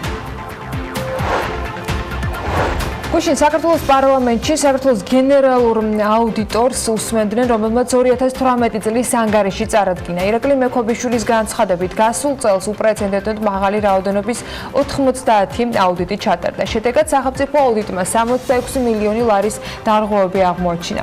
გენერალური აუდიტორი ამბობს, რომ მათი რეკომენდაციების შესრულების მაჩვენებელიც გაზრდილია. კითხვაზე გახდება თუ არა სავალდებულო აუდიტის ეროვნული სამსახურის რეკომენდაციების აღნიშნავს, რომ ამის საჭიროება არ არსებობს, რადგან მათი მიზანი არა სადამსჯელო ღონისძიებები, არამედ დარღვევების პრევენცია. ჩვენ შევძელით, რომ რეკომენდაციების მაჩვენებელი გაიზარდა 53%-დან 60%-მდე, რაც მნიშვნელოვანია. ამ ნაწილში მუშაობთ ასევე ფინანსური მონიტორინგის, ესე იგი, რეკომენდაციების შესრულების მონიტორინგის სისტემაზე, ეს არის სოფტი, რომელიც ჩვენი აზრით გააძლიერებს და გააუმჯობესებს თვითონ მონიტორინგის და რეკომენდაციების მაჩვენებლის შესრულებას.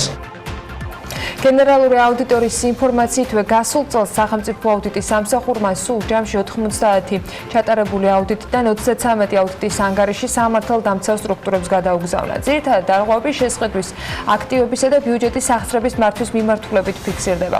კომიტეტზე დავით ჭიჭინაძე დაინტერესდა ბოლო წლებში რამდენად მზარდია აუდიტის შედეგად გამოვლენილი სამართალდარღვევების რაოდენობა და რამდენად სწრაფად და ეფექტურად მიმდინარეობს გამოძიება.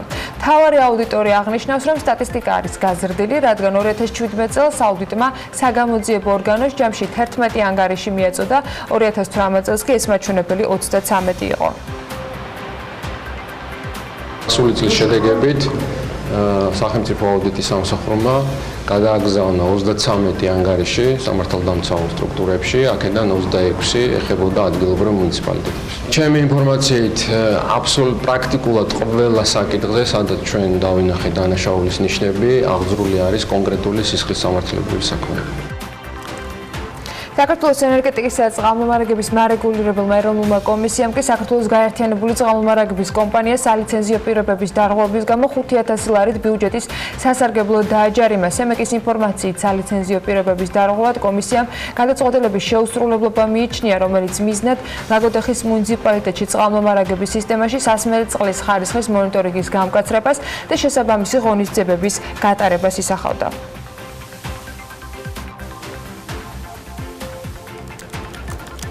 თბილისში დიღმის ჭალების პარკის მოწყობის სამუშაოების შესყიდვის მიზნით გამოცხადებული ტენდერი დასრულდა. ტენდერში 2 პრეტენდენტი იღებდა მონაწილეობას, თუმცა სატენდერო კომისიამ გამარჯვებულად Green Service Plus ისნო. ამ ეტაპზე ხელშეკრულების გაფორმების პროცესი მიმდინარეობს. რაც შეეხება უშუალოდ პროექტს, გამოცხადებული ტენდერის მიხედვით ტერიტორიაზე მათ შორის უნდა მოეწყოს ხელოვნური ტბა, ამფითეატრი, მედიათეკა, საბავშვო ატრაქციები, სპორტული სივრცე, 40 ავტომობილზე გათვლილი პარკინგი და გაიხსნას მდინარე მტკვრის სანაპირო და ეკოხიდი მოეწყოს. რაც შეეხება დენდროლოგიულ პარკს, ამ პარკის ტერიტორიაზე ჯამში 752 ახალი მცენარე უნდა გაჩნდეს. სატენდერო პირობების მიხედვით კი შესყიდვის სავარაუდო ღირებულება იყო 14,864,406 ლარი, თუმცა გამარჯვებულ კომპანიასთან ხელშეკრულება 13,67,875 ლარზე გაფორმდა.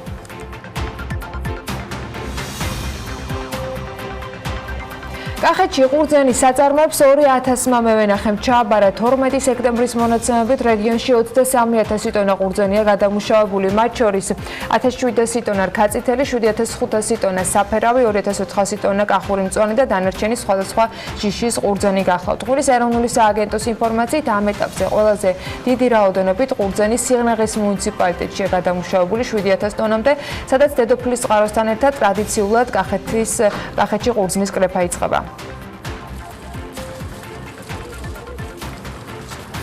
მუნიციპალური განვითარების ფონდმა გურჯაანის პარკის რეაბილიტაციაზე გამარჯვებული კომპანია გამოავლინა. პროექტი ევროპის საინვესტიციო ბანკის ფინანსური მხარდაჭერით ხორციელდება და საერთო ჯამში მისი ღირებულება 3,5 მილიონ ლარს უტოლდება. პროექტის მიხედვით პარკის ტერიტორიაზე დასასვენებელი ზონების, ბავშვთა ატრაქციების, განათების ბოძების და საფეხმავლო ბილიკების მოწყობაა დაგეგმილი.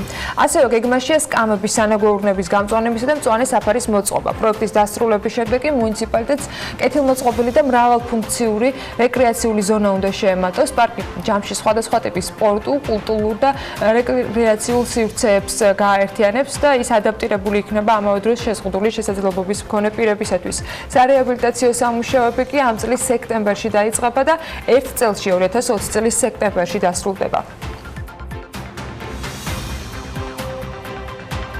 რეგიონული განვითარებისა და ინფრასტრუქტურის სამინისტროს მუნიციპალური განვითარების ფონდი განათლების ინფრასტრუქტურის რეაბილიტაციის პროგრამის ფარგლებში მთელი ქვეყნის მასშტაბით 150-მდე სკოლის სრულ რეაბილიტაციას და მშენებლობას ახორციელებს. სამინისტრო აღნიშნავს, რომ ჯამში 2019-2020 წლებში საქართველოს რეგიონებში 63 სკოლა ახალი აშენებული და სრული რეაბილიტაცია 88-ს უტარდება. დაწყებულია 48 ახალი სკოლის პროექტირება და ზოგიერთ შემთხვევაში სამშენებლო სამუშაოები. 83 სკოლის რეაბილიტაციის პროექტირების სამუშაოები და 2 სკოლის სრული რეაბილიტაციის სამუშაო.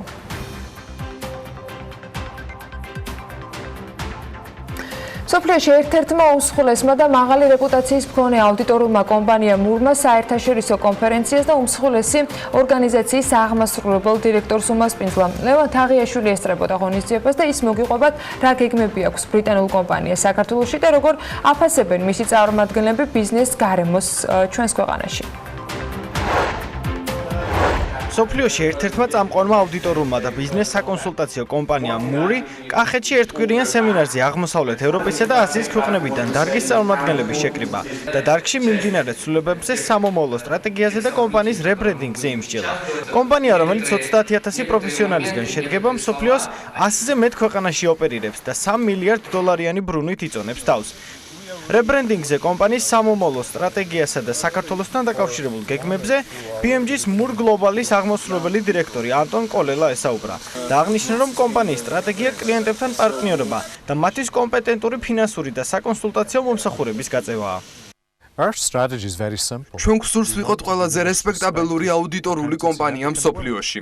გვინდა რომ ყველა ქვეყანაში, სადაც წარმოდგენილები ვართ, შევიდეთ ტოპ 10 აუდიტორულ კომპანიაში. იგივე გეგმები გვაქვს საქართველოში, გვსურს განვავითაროთ თქვენი ეკონომიკა. ჩვენი რებრენდინგი არაა მხოლოდ ვიზუალური ცვლილებები. ის კომპანიის სულსაც ეხება. გვინდა ვიყოთ ძალიან ახლოს ჩვენს კლიენტებთან, ვიყოთ მათი პარტნიორები და არა მხოლოდ მრჩევლები. როგორც ანტონ კოლელა ჩვენთან საუბრისას ამბობს, საქართველოში მისი ყურადღება ტურიზმმა და მისმა პოტენციალმა მიიპყრო. მისი თქმით, ახალგაზრდა თაობა, რომელიც ინოვაციურ პროდუქტებს ქმნის და ანტრეპრენიორული სულით გამოირჩევა, მურის სრული მხარდაჭერით სარგებლობს. საქართველოს შეძლო და ტურიზმის საოცრად განავითარა. ეს მომავლისთვის ძალიან პერსპექტიული სფეროა. მე ვიცი, რომ ქართველებს მტკიცედ გაქვთ გადაწყვეტილი წარმატების მიღწევა. ფიქრობ, მომავალ წლებში ვიხილავთ ანტრეპრენიორების ახალ თაობას, რომლებიც იქნებიან ინოვატორები და ბიზნეს ლიდერები. ჩვენი ქართული წარმომადგენლობა ამ ახალგაზრდა თაობას სრულ მხარდაჭერას პირდება. კონფერენციაში 6 სხვადასხვა ქვეყნიდან 50-მდე წარმომადგენელი იღებდა მონაწილეობას, რომელთაც იმსჯელეს თუ როგორი იქნებოდა მათი გრძელვადიანი სტრატეგია და გაუმჯობესებული კომუნიკაცია მომხმარებელთან. ეს წელი ჩვენთვის ძალიან მნიშვნელოვანია, რადგან ჩვენმა კომპანიამ რებრენდინგი განიცადა. დარგის წარმომადგენლებთან ერთად ვიმსჯელეთ თუ როგორ უნდა მოახდინოს ჩვენმა კომპანიამ პოზიციონირება ბაზარზე. ძალიან ბევრი ცვლილება ხდება თანამედროვე სამყაროში და გვინდა მათ ფეხი ავუწყოთ. ნელ-ნელა ყველაფერი ავტომატიზირებული ხდება და ეს ჩვენს საქმიანობასაც ეხება. საქართველო ძალიან საინტერესო ქვეყანაა. საოცარია თუ როგორ მოახერხეთ განვითარება საბჭოთა კავშირის დაშლის შემდეგ. ძალიან კარგია ბიზნესის სიმარტივის კუთხით ლიდერები რომ ხართ. ეს თქვენს ეკონომიკას ძალიან დაეხმარება. მნიშვნელობა კონფერენციის, რომელიც ჩვენთან ტარდება, ძალიან დიდი არის. ეს ნიშნავს იმ გამოცდილების და იმ ცოდნის საქართველოს შემოტანას, რომელიც გლობალურად არის დაგროვილი და რომელიც მიეწოდება გლობალურად კლიენტებს და ბიზნესებს. ამ ტიპის ქსელს და ამ ტიპის გამოცდილებას მოყვება თავისი ბიზნესმენები, თავიანთი კლიენტები და ასე ვთქვათ, ძალიან მნიშვნელოვანი არის ჩვენი ქვეყნისთვის. ჩვენი მხრიდან უწევთ შემომავალ ბიზნესმენებს, საბუღალტრო მომსახურებას, აუდიტორულ მომსახურებას, საკონსულტაციო მომსახურებას, საგადასახადო კონსულტაციებს და სხვა დაკავშირებულ მომსახურებებს. მურის ქართული წარმომადგენლობა 25 პროფესიონალისგან შედგება, რომელიც კომპანიებს აუდიტორულ და საკონსულტაციო მომსახურებას თავაზობს და როგორც მათი წარმომადგენლები გვიყვებიან, მურის ხედვის მთავარი შემადგენელი ნაწილი სწრაფად ცვალებად სამყაროში, ბიზნესის წარმატებით განვითარება და მხარდაჭერაა. სასწავლო წელი სრულად ორ შეფათიდან დაიწყება და საქართველოში თუ მის ფარგლებს გარეთ სწავლის გაგრძელების და სურვილებს წინ მნიშვნელოვანი გამოწვევები აქვს. მათ შორის 21 საუკუნეში აუცილებლად გადასალახი ინგლისური ენის შესაბამის დონეზე ცოდნის ქონა და ამის სურვილია. სასურველის მისაღწევად ბევრი გზა არსებობს. ერთ-ერთზე სულ რამდენიმე წუთში მოგიყვებით და გაგაცნობთ 2007 წელს დაარსებულ სისტემას, რომელიც საერთაშორისო გამოცდის ჩაბარების მსურველებისათვის განსხვავებულ მეთოდოლოგიას გვთავაზობს. მსოფლიოს წამყვანი გამომცემლობების ოქსფორდის უნივერსიტეტის პრესისა და კემბრიჯის უნივერსიტეტის პრესის დახმარებით, რესურსებისა და გამოცდილების გაერთიანებით, English Book Education-ის დამფუძნებლები დაინტერესებულ საზოგადოებას საინტერესო შეთანხმებას საქმიანი დილის ეთერიდან გაუგზავნიან და ამისათვის სტუდიაში მიხეილ გურგენიძე, აღმასრულებელი ვიცე-პრეზიდენტი English Book Education-ის და ამავე პროექტის კოორდინატორი შემოგვიერთდნენ. მადლობა იმისათვის, რომ ხართ ჩვენთან ერთად. ჩვენთან ერთად არის მიხეილ ოტიაშვილიც, მოგესალმებით. მინდა რომ დავიწყოთ პირველ რიგში ამ გაერთიანების, ამ სისტემის შესახებ საუბრით, რაც წარმოადგენს English Book Education. ძალიან დიდი მადლობა პირველ რიგში, დრო რომ დაგვითმეთ. English Book Education დაარსდა როგორც აღნიშნეთ 2007 წელს და მოიცავს 6 სექტორს. ეს არის higher education, რომელიც არის საუნივერსიტეტო სექტორი, ამავე დროს მოიცავს პირველ მე-12 კლასს, საჯარო თუ კერძო სკოლები, მოიცავს TOEFL-ის საერთაშორისო გამოცდებს, რომელიც ჩვენ ვართ ამიერკავკასიაში ექსკლუზიური წარმომადგენლები TOEFL-ის, აქ შედის აზერბაიჯანი, სასამხეთი და საქართველო. რაც გულისხმობს ამ ექსკლუზიურ წარმომადგენლობას რაში გამოცდების ორგანიზების ნაწილი. არა მარტო, აქ მოიცავს TOEFL-ი არ არის მარტო გამოცდა, TOEFL-ი არის პროგრეს მონიტორინგი, როგორ ვითარდება ბავშვი ერთი საფეხურიდან მეორე საფეხურზე. მაგალითად, წლის დასაწყისში სად ვიყავი, როგორც სკოლის მოსწავლე ან უნივერსიტეტის სტუდენტი და წლის ბოლოს სად ვარ, როგორც სკოლის მოსწავლე და უნივერსიტეტის სტუდენტი, ანუ განვითარდი თუ ვერ განვითარდი. ამავე დროს ჩვენი ერთ-ერთი განხრა არის CPD, რომელიც მოიცავს მასწავლებლის პროფესიულ განვითარებას და გადამზადებას. ასობით და ათასობით მასწავლებლს ვატრეინინგებთ ინგლისურ ენაში ყოველწლიურად, რომელიც არის უმეტესად უფასო და მოიცავს ეს იმ სახელმძღვანელოების შესაბამის ტრეინინგს, რომელსაც სწავლობენ სკოლის მოსწავლეები, სკოლაში თუ უნივერსიტეტში სტუდენტები. მე თქვენს სოციალურ გვერდზე Facebook-ზე ამოვიკითხე და ეხლა აღნიშნე, რომ საგანგებოდ გაქვთ თქვენს ხაზგასმული, რომ ეს არის კონკრეტულად გამორჩეულ სისტემაზე დაფუძნებული სწავლების მეთოდები, იყო ჩამოთვლილი ძალიან ბევრი ცნობილი მსოფლიოში აღიარებული და ლიდერი უნივერსიტეტები და სხვა მეთოდოლოგია. რა გამოარჩევს ამ მეთოდოლოგიას? რითი არის განსაკუთრებული და რითი არის ეფექტიანი, რის გამოც თქვა უპირატესობა შეიძლება მიანიჭოს ადამიანმა ამ მეთოდოლოგიას და თქვენს გაერთიანებას? ძალიან მადლობა. ესე იგი, პირველ რიგში აღნიშნავ იმას, რომ 21 საუკუნეში მხოლოდ ინგლისური ენის სწავლება გრამატიკით და ლექსიკით აღარ არსებობს. ძალიან ბევრი წლის წინ შეცვალეს ეს როგორც არის ოქსფორდის უნივერსიტეტმა და კემბრიჯის უნივერსიტეტმა ეს მეთოდოლოგია და გადააკეთეს როგორც უნარჩვევები. უნარჩვევები როგორც არის მაგალითად კითხვის უნარჩევა, წერის უნარჩევა, საუბრის უნარჩევა და ასე შემდეგ. უნარჩევები მოცემული გვაქვს კრიტიკულ აზროვნებასთან ერთად და კრიტიკული აზროვნება მოიცავს ზოგად განათლებას. ანუ ჩვენ ინგლისურს აღარ ვსწავლობთ ერთ ჭრილში, ინგლისურს ვსწავლობთ კონტექსტში, ინგლისურს ვსწავლობთ ყოველდღიურ ცხოვრებაში. არის ისეთი სიტყვები ლექსიკაში, რომელიც ახლახან დაემატა ინგლისურ ენას, როგორც არის მაგალითად ესეთი ძალიან დიდი კვლევის შედეგად like, რომელსაც ყოველდღიურად ხმარობენ ძალიან ბევრი ევროპელი და ინგლისელი და ამერიკელი სტუდენტები და სკოლის მოსწავლეები და ეს შემოვიდა როგორც ახალი სიტყვა, ლინკი ერთ წინადადებას და მეორე წინადადებას შორის, ან ერთ სიტყვასა და მეორე სიტყვას შორის ჩვენს ენაში, ანუ ინგლისურ ენაში. მინდა რომ მომიყვეთ ახლა The Kings and Queens Club-ის შესახებ, რომელიც ცალკე დასახასიათებელი და მოსაყოლი გასაზიარებელი ამბავი არის, რას წარმოადგენს და რატომ გამოყავით ასე მნიშვნელოვნად. ხოთაშორის ძალიან საინტერესო სოციალური გვერდი აქვთ Facebook-ზე და მაყურებლისათვის ძალიან მნიშვნელოვანი იქნება ამის დათვალიერებაც დაინტერესების ნაწილში, რა მეთოდოლოგიით ასწავლიან დაინტერესებულ ადამიანებს. მოდით ამ კლუბის შესახებაც მომიყავით და მე რა თქმა უნდა კიდევ ძალიან ბევრი კითხვა მაქვს ამ თემაზე. დავიწყებ და ასაუბრებ მიხა უფრო კარგად გააგრძელებს ამ ამბავს. პირველ რიგში აღნიშნავ, რომ ეს არის English Book Education-ის სოციალური პროექტი, რომელიც მოიცავს მთავარ gaps, რომელსაც ვავსებთ საქართველოში. ჩემს დროს მე როცა სკოლაში ვსწავლობდი, არავითარი საშუალება არ არსებობდა, რომ ლიტერატურა, რომელიც შეიძლება მომყარებოდა, ის მეკითხა, ან უფასოდ ეჩუქებინათ ჩემთვის ეს წიგნი. ჩვენ ამდენიმე წელს წინ მოვიფიქრეთ ესეთი იდეა, რომელსაც ვანხორციელებთ პინგვინის გამოცემებასთან ერთად, რომ ბრიტანული გამოცემება არის და შევთავაზეთ ჩვენს საქართველოს, ჩვენს სკოლებს შემდეგი სერვისები, რასაც მოიცავს ეს წიგნის კლუბი. პირველი არის 7 ან 10 დამოკიდებული ასაკობრივ კატეგორიაზე წიგნი, რომელსაც ჩვენ გაწევრიანების შემდეგ გადავცემთ სკოლის მოსწავლეს. მეორე არის ბრიტანელი სპიკერი, რომელიც ამ წიგნს მათთან ერთად განიხილავს კონკრეტულ სკოლაში ან კონკრეტულ მაღაზიაში, წიგნის მაღაზიაში. რა ინტენსივობით ხდება ეს? თვეში ერთხელ არიან სკოლები, რომლებიც ყოველკვირეულად ახდენენ ამ პროექტის განხორციელებას სკოლაში, მაგრამ არიან სკოლები, რომლებიც ახდენენ თვეში ერთხელ ამ პროექტის განხორციელებას და ბოლოს აი ძალიან ესეთი cool პროექტი, რომელიც თელმა საქართველოს გაიცნო დაახლოებით 4-5 წლის წინ, ეს არის კვიდიჩის ინტელექტუალური შეჯიბრი, რომელიც არსობრივად შევწყით ამ წიგნის კლუბში. ან ცალკეულად არსებობდა ეს კვიდიჩის ინტელექტუალური პროექტი, ამჟამად აღარ არსებობს და მოცემული გვაქვს მხოლოდ წიგნის კლუბის გაერთიანებაში. რა ასაკობრივი კატეგორიის ადამიანებისთვის არის ეს განკუთვნილი, აი ვისთვის არის და რა შედეგებს აჩვენებს ის გამოცდილება, რომელიც ამ დრომდე დაგიგროვდეთ? მადლობა. ესე იგი, ეს არის სკოლის მოსწავლეებისთვის გათვლილი და ასევე სტუდენტებისთვის.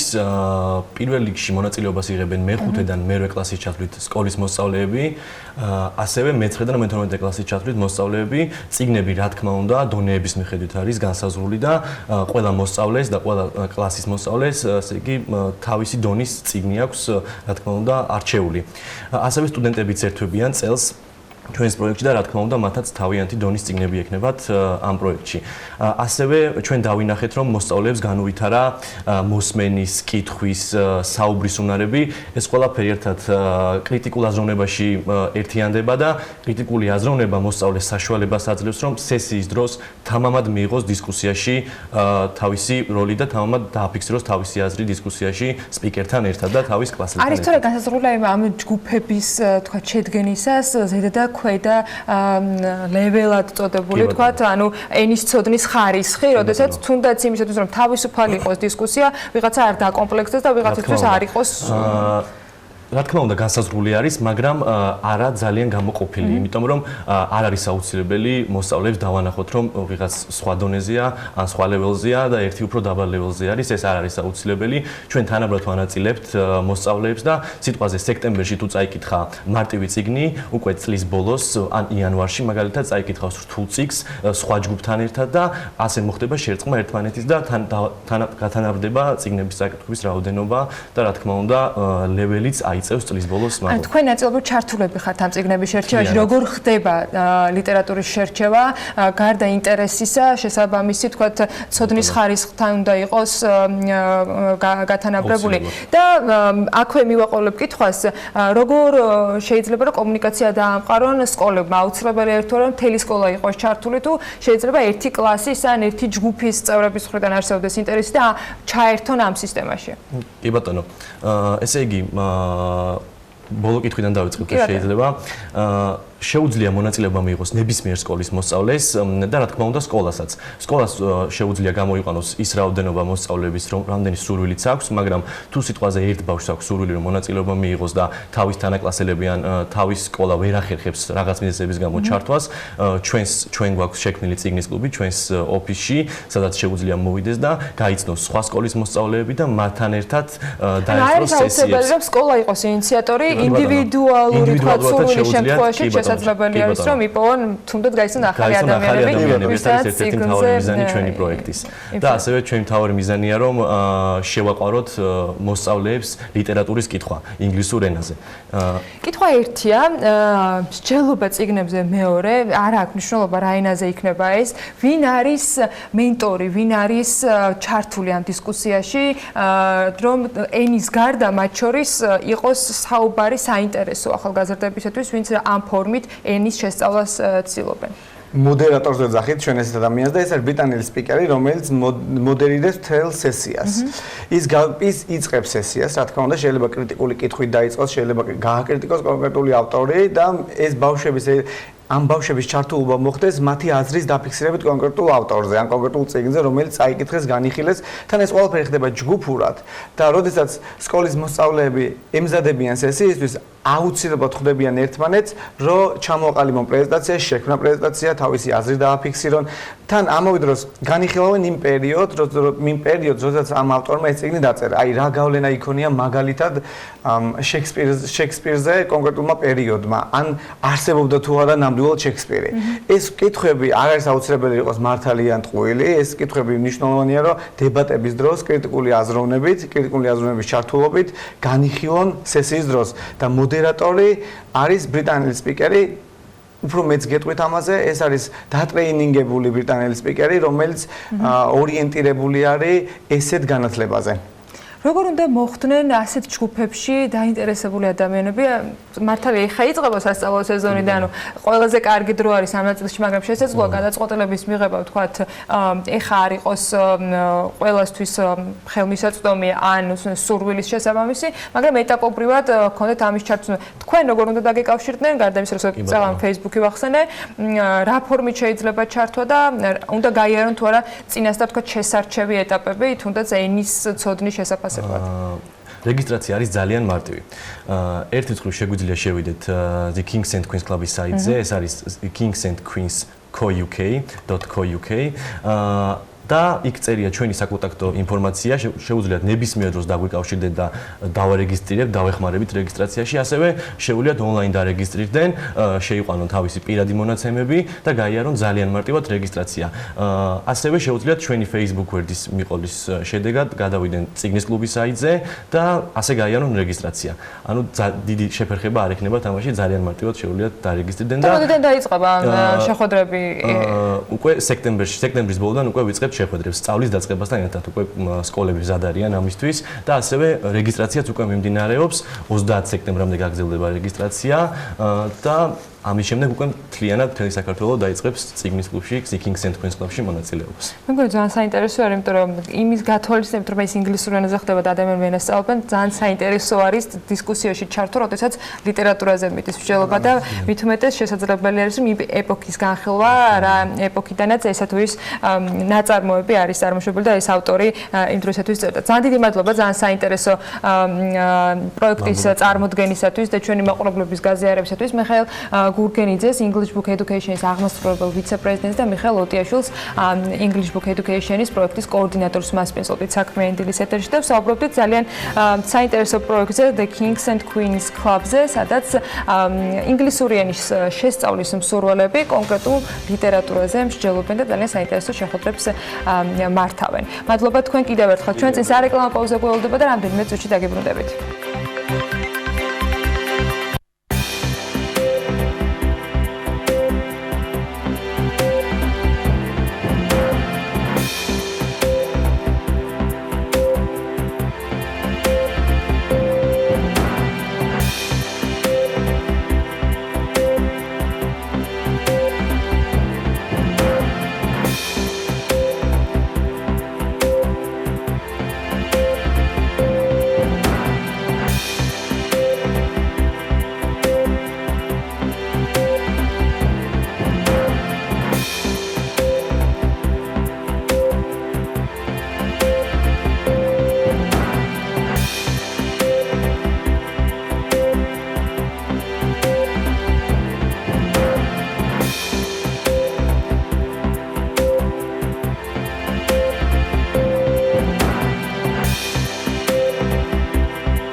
თამბაქოს და ნიკოტინის ნაწარმი, რომელიც არ არის დაკავშირებული წვის პროცესთან, უახლოეს მომავალში ტრადიციული თამბაქოს ნაწარმის მსგავს რეგულაციებში მოექცევა. ამ საკითხზე საკანონმდებლო ორგანოში მუშაობა დაწყებულია და ინიციატივას, რომელიც თამბაქოს კონტროლის შესახებ კანონში ცვლილებას გულისხმობს, საფინანსო საბიუჯეტო კომიტეტმა გუშინ პირველი მოსმენით მხარდაჭერაც გამოუცხადა. ინიციატივის ავტორები მიიჩნევენ, რომ მიუხედავად განსხვავებისა, თამბაქოს ახალი ნაწარმი აუცილებელია სამართლებრივ რეჟიმში მოექცეს, რა ტიპის რეგულაციების ქვეშ მოექცევა ეგრეთ წოდებული გახურებით წვადი თამბაქო და რა შემოსავლებს ელოდებიან ბიუჯეტში.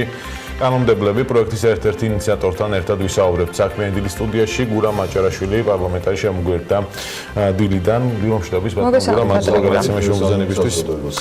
თავის მხრივ ვთქვათ რეგულაციებში მოქცევა თქო ერთი საკითხია თამბაქოს მსგავსი ნაწარმის, რომელიც განსხვავდება თამბაქოსგან, მაგრამ მეორე თემაა მისი ასე ვთქვათ ლეგალიზება, რაც ბაზარზე დაშვება, აიქოსი მაგალითად, რომელიც არ იყო აქამდე დაშვებული. რა ცვლილებები შედის თამბაქოს კონტროლის შესახებ კანონში, რომელიც ასე ვთქვათ მათ შორის ინდუსტრიის ნაწილის მოთხოვნაც იყო. მადლობა მოწვევისთვის, რომ საზოგადოებას კიდევ ერთხელ საჯაროდ ავუხსნა თუ რა ტიპის კანონ პროექტია საუბარ და ზოგადად რა მიმართულებას ვაწარმოებთ მას შემდეგ, რაც თქვენ იცით, რომ თამბაქოს კონტროლის შესახებ კანონი მივიღეთ და უნდა ითქვას, რომ ბოლო წლების განმავლობაში მიღებული ერთ-ერთი ესეთი კანონი გახლავთ, რომელმაც პრაქტიკული კი ბატონო მიმართულებით საკმაოდ პოზიტიური შედეგები მოიტანა და კარგად მუშაობს. პირველი პრინციპი მათ შორის თამბაქოს კონტროლის შესახებ კანონის მიღების დროსაც რაც იყო, ეს გახლავთ ჩვენი საზოგადოების დაცვა იმ საყოველთაო სენისგან და ზიანისგან, აღარ ჩამოყვები, რასაც თუნდაც სოფლიო ჯანდაცვის ორგანიზაციები მოიხმობენ სტატისტიკას და რა თქმა უნდა ასევე არის მეორე, რომ ისევე როგორც ბევრი სხვა მიმართულებით, ამ მიმართულებითაც არ იყოს არანაირი ტიპის არალეგალური პროდუქტის არალეგალურად საქართველოს ბაზარზე მოხვედრა. ამ ცვლილებებში, რაც ახლა წარმოდგენილი გვაქვს, ორივე ეს პრინციპი არის გათვალისწინებული. ერთი, რაც თქვენ ახსენეთ, ახლა რომ არ მოხვდეს საქართველოს ბაზარზე არალეგალურად არც ერთი ტიპის პროდუქტი, ჩვენ შემოგვაქვს ახალი ტერმინი, ეგრეთ წოდებული თამბაქოს ახალი ნაწარმი, არა მხოლოდ ეგრეთ წოდებულ აიქოსებზე, არამედ ნებისმიერი სხვა ტიპის კი ბატონო პროდუქტზე, რომელიც ოდნავ მიმსგავსებულია ისეთ ტიპის ნაწარმთან, რასაც ქვია სიგარეტი. აქედან გამომდინარე, ბუნებრივ ახ ადამიანს გონებას ფანტაზია არ აქვს და შესაძლებელია კანონში ვერ გავწეროთ ისეთ დონეზე ტერმინი, რომ თქვათ შემდგომში რაიმე ახალი პროდუქტის დასახელება ან შემოქმედება არ გამოიგონონ, ამიტომაც ჩვენ აი ამ ტერმინით მოვაქციეთ ყველა ის პროდუქტი, რომელიც კი ოდნავ შემხებლობაში იქნება, ან მსგავსი იქნება სიგარეტის, აუცილებლად უნდა დაექვემდებაროს რეგულაციებს. პირველი შემოსვლის დროს და შემდგომ, რა თქმა უნდა, უკვე ეს არ არის პირველი ამოცანა, მაგრამ ერთ-ერთი აუცილებელი ამოცანაა, რომ მათ შორის ბიუჯეტში გადასახადებსაც დაექვემდებაროს ნებისმიერ ორი თემა სასახად მნიშვნელოვანია. მნიშვნელოვანია მათ შორის ვიზუალიზაციასთან დაკავშირებული ნიმუშების დამტკიცების მიმართულება და ამ შემდეგ, მაგრამ აი რაც საზოგადოების მხრიდან იყო ინტერესის საგანი და გუშინ პირველ რიგში დაისვა ეს კითხვა. აიქოსი ახსენა ბექამ ბევრნაირი ტიპის რეალურად თამბაქოს ჩამნაცვლებელი თუ შემცვლელი არსებობს ბაზარზე, მაგრამ აიქოსის შემთხვევაში და კიდევ სახელები შეიძლება არ ვიცოდე ხა რაზე არის საუბარი. იყო ასეთი რეალობა, რომ ამ მოსაწევის თქვათ მომხმარებელი იყო ძალიან ბევრი ადამიანი ამ ქვეყანაში და ჩვენ ვხედავდით ხო გარშემო მათ შორის საზოგადოებისათვის ესეთ ჩვენს რესპონდენტებს შორისაც, ანუ რომლებიც არიან შეიძლება ხელისუფლების ოპოზიციის თუ თქვათ ბიზნესის წარმომადგენლები, მაგრამ რეალურად ოფიციალურად ბაზარზე გაყიდვა ამ ტიპის ნაწარმის არ ხდებოდა. ანუ ნიშნავს თუ არა, რომ კანონმდებლობისგან აღიარება ასეთი ტიპის ნაწარმისა რეალურად ბაზარზე დაშვების თქვათ შესაძლებლობაც გახდა. არა, პირიქით, მინდა რომ სწორად განმარტოთ, თქვენ აბსოლუტურად სწორად აღნიშნეთ. ის ხარვეზი, რა ხარვეზიც იყო და დღემდე არის სამწუხაროდ აი ეგრეთ წოდებული აიქოსის ან ნებისმიერ სხვა ტიპის რეგულაციებთან დაკავშირებით, რატომ ხდებოდა ეს? იმიტომ რომ ელემენტარულად არ არსებობდა ამის მარეგულირებელი ნორმატიული აქტი. აქედან გამომდინარე, ჩვენ გვინდა რომ არა რეკლამირება გაუწევთ ამას პირიქით, ჩვენ ამას მექნება საშუალება და გეტყვით რომ რეკლამასთან დაკავშირებით გამოიწვევს და სხვა ყველა დანარჩენი. კი ბატონო, ანტიპროპაგანდა აუცილებელია ამისთვის და ვახორციელებთ რომ სიგარეტი და ნებისმიერ მსგავსი ტიპის მოსაწევი არის მავნებელი და ასე შემდგომ ჩვენ გვაქვს კიდე ჯანსაღი ცხოვრების წესის დანერგვის ამის პარალელურად აუცილებლად ეს პროცესები დაწყებული, მაგრამ მე ის თქვა თქვენ სწორად შენიშნეთ რომ არის ეს სფერო მოუწესრიგებელი, ეს პროდუქცია შემოდის არალეგალურად შესაბამისად ყველა თავად ჩამოაქვს საზღვარგარეთიდან ხო, ნუ ეხლა ეს დეტალები სად როგორ წაგვიყვანს ეს შეიძლება შორს წავიდეთ და ამიტომ ჩვენთვის მნიშვნელოვანია ეს გარემოება რომ არსებობდეს კონკრეტიზაცია კანონის დონეზე ამა თუ იმ პროდუქტის შემოსვლის საქართველოს ბაზარზე, შემდგომ მისი დაბეგვრის და ზოგადად მოექცეს იმ ძირითადი კანონის ქოლგის ქვეშ, რასაც ქვია თამბაქოს კონტროლის შესახებ კანონი, იმიტომ რომ როგორც გითხარით, თუ ერთი მხრივ ჩვენ ვამბობ და ვაღირებ და კარგია ეს რომ ამუშავდა ეს კანონი და არა მხოლოდ საბედნიეროდ კარგად ამუშავდა საქართველოს მასშტაბით ყველგან ეს მეორეს მხრივ უკვე ასე ვთქვათ დარტყმა იქნება საზოგადოებისთვის რომ შეიძლება სიგარეტი არ არის მაგრამ ნებისმიერი სხვა ტიპის როგორც ვიცი არანაკლები ზიანი აქვს იგივე გვინდა ახალია ჯერ მაინც კი ბატონო თუმცა წინასწარი მონაცემებით ვიცით ჩვენ აგერ ამერიკის შეერთებული შტატების პრეზიდენტსაც აქვს შესაბამის გადაწყვეტილება მიღებული და ასე ამ ნაწილს თქვა ჩამნაცვლებლების თქვა იგივე სიგარეტის რომელიც საკმაოდ გაძვირდა იყო პრობლემა ეს ეხებოდა დაჭრილ თამბაქოს რომელზეც არ არსებობდა ასე თქვა აქციზური გადასახადი არ იყო ესეც კონტროლის ქვეშ მოქცეული მაგ ნაწილში მნიშვნელოვანია კიდევ ერთი რამ რომ შემოწმებას ექვემდებარებოდეს ანუ ეს რამდენად არის გათვალისწინებული ის თამბაქო რომელიც შემოდის ასე თქვა ასაწონის სახით ის იყოს შემოწმებული ლაბორატორიულად იმიტომ რომ წარმოებლები რომლებსაც აქვთ ეს თქვა გარკვეული ბრენდები წარმოადგენენ ისინი ქარხანაში გარკვეულ რეგულაციებს გადიან და მათ ასე ვთქვათ ხარისხის კონტროლი არის მაღალ დონეზე. ამ შემთხვევაში რა მოხდება? კანონში არის თორე გაწერილი მასი ლაბორატორიულად შემოწმება. აბსოლუტურად გეთანხმებით თქვენ საუბრობთ თუთუნზე, რომელიც დღეს ასევე შემოდის და პრაქტიკულად არ იბეგრება ზუსტად აი მიზეზების გამო, რაც ჩვენ თქვით რომ ამის რეგულაციები არ არსებობს, ჩვენ აქტიურად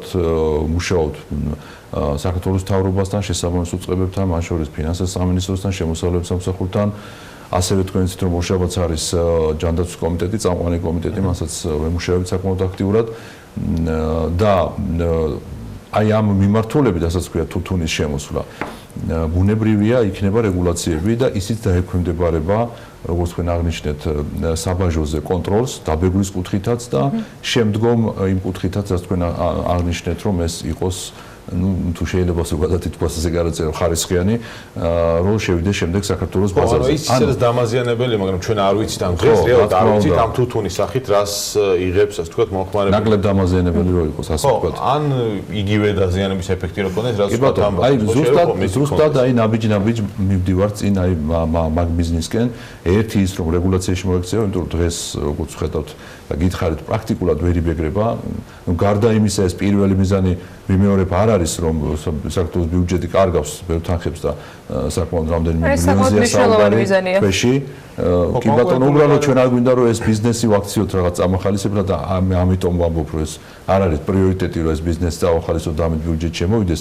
თანხები თუმცა რა თქმა უნდა რადგან არსებობს უკვე ეს ასე თუ ისე ეს ლეგალური ბიზნესი აუცილებლად ამით აქედანაც უნდა შემოვიდეს. დაახლოებით თუ გაქვთ დათვლილი იმ ცვლილებებით რაც მათ შორის ახალ თამბაქოს და დაჭრილ თამბაქოს ეხება საკანონმდებლო ორგანოში რასაც დღეს მუშაობა მიმდინარეობს რა დამატებით თანხებს მიიღებს ბიუჯეტი დღეს რა მოცულობის თანხებს კარგავს და მინდა რომ ვიზუალზეც გითხოთ რა თქვა ცვლილებები იქნება მაგრამ მოდი ჯერ დავიწყოთ ამ ბიუჯეტის ჩვენ როგორც კონსტატაციები გავიარეთ ფინანსის სამინისტროსთან დაახლოებით ეხლა ზუსტად ბუნებრივია ხო და ცვლადია მოხმარების რაოდენობით დაახლოებით 20 მილიონზეა საუბარი თვეში დაახლოებით ვიმეორებ ეს დამოკიდებული რა თქმა უნდა ბაზარზე იმის შემდგომ როგორი იქნება მყიდველების რაოდენობა ასევე დაბეგვის შემდეგ თუმცა აქვე მინდა ვთქვა რომ მაინც იმ თუთუნის შემდგომში დაფასებულის რეალიზაციის შემდგომ არ იქნება ისეთი მაღალი ფასი როგორც ვთქვა ამ შემთხვევაში რა თქმა უნდა მაგრამ აქციზის და ადვალური აქციზის ფასი რამდენად იქნება ერთი და იგივე ვთქვა მზა თამბაქოზე და თუთუნზე თუ არის ამ შემთხვევაში აი ამ წარმოების შემთხვევაში თუ შემოვათ ამ თუთუნი ამ შემთხვევაში ისიც დაიბეგრება აქციზით და შემდგომ დაფასების შემდგომ რეალიზაციის პერიოდშიც მოხდება მისი დაფასების კრიტერიუმის გაიწერა ხო 50-დან 100 გრამის ოდენობით ანუ 240 მილიონზეა საუბარი წლიურად ახლა რაც არის ეს არის დაახლოებით მონაცემები რაც მოგვაწოდა და რაც თქვა ასე ვთქვათ ინდუსტრიასაც მომცემ მქონდა დაახლოებით რა ვიზუალიზაციის თქვა დაკმაყოფილება მოუწევთ ახალი თამბაქოს შემომტანებს, წარმოებლებს და მათ შორის თუთუნის შემთხვევაში, ვინც ამ ტიპის ნაწარმს ყიდის. როგორც ვიცი, უნდა დამტკიცდეს ორი კონკრეტული თქვა ჩარჩო, დაახლოებით რა ტიპის ვიზუალით უნდა იყვნენ. ამ შემთხვევაში რა კრიტერიუმებით ხელმძღვანელობს საქართველოს პარლამენტი ამ კანონპროექტზე მუშაობისას? არსებულ კანონპროექტში თქვენ იცით, რომ მოქმედი კანონმდებლობით ჩვეულებრივ სიგარეტზე უნდა იყოს წინა და უხენა მხარეს 65%-ის ოდენობით სურათებზეა საუბარი, ხოლო აი ეგრეთ წოდებული აიფოსების ან სხვა ტიპის გავსი ტიპის ნაწარმზე კანონპროექტის მიხედვით ჯერჯერობით აქ არის 30%-ზე საუბარი, თუმცა ვიმეორებ, რომ ჩვენ გვაქვს კონსულტაციები ჯანდაცვის კომიტეტთან პარლამენტში და ორშაბათს საბოლოოდ ალბათ შევჯერდებით. მასთან დაკავშირებით რამდენად არის ზოგადად მიზანშეწონილი, სიმართლე გითხრათ, მეც ასე ვთქვათ, ვფიქრობ ამ მიმართულებით, რომ ვთქვათ, არა 65, არამედ 30%-ის ოდენობით იყოს აი სიგარეტის.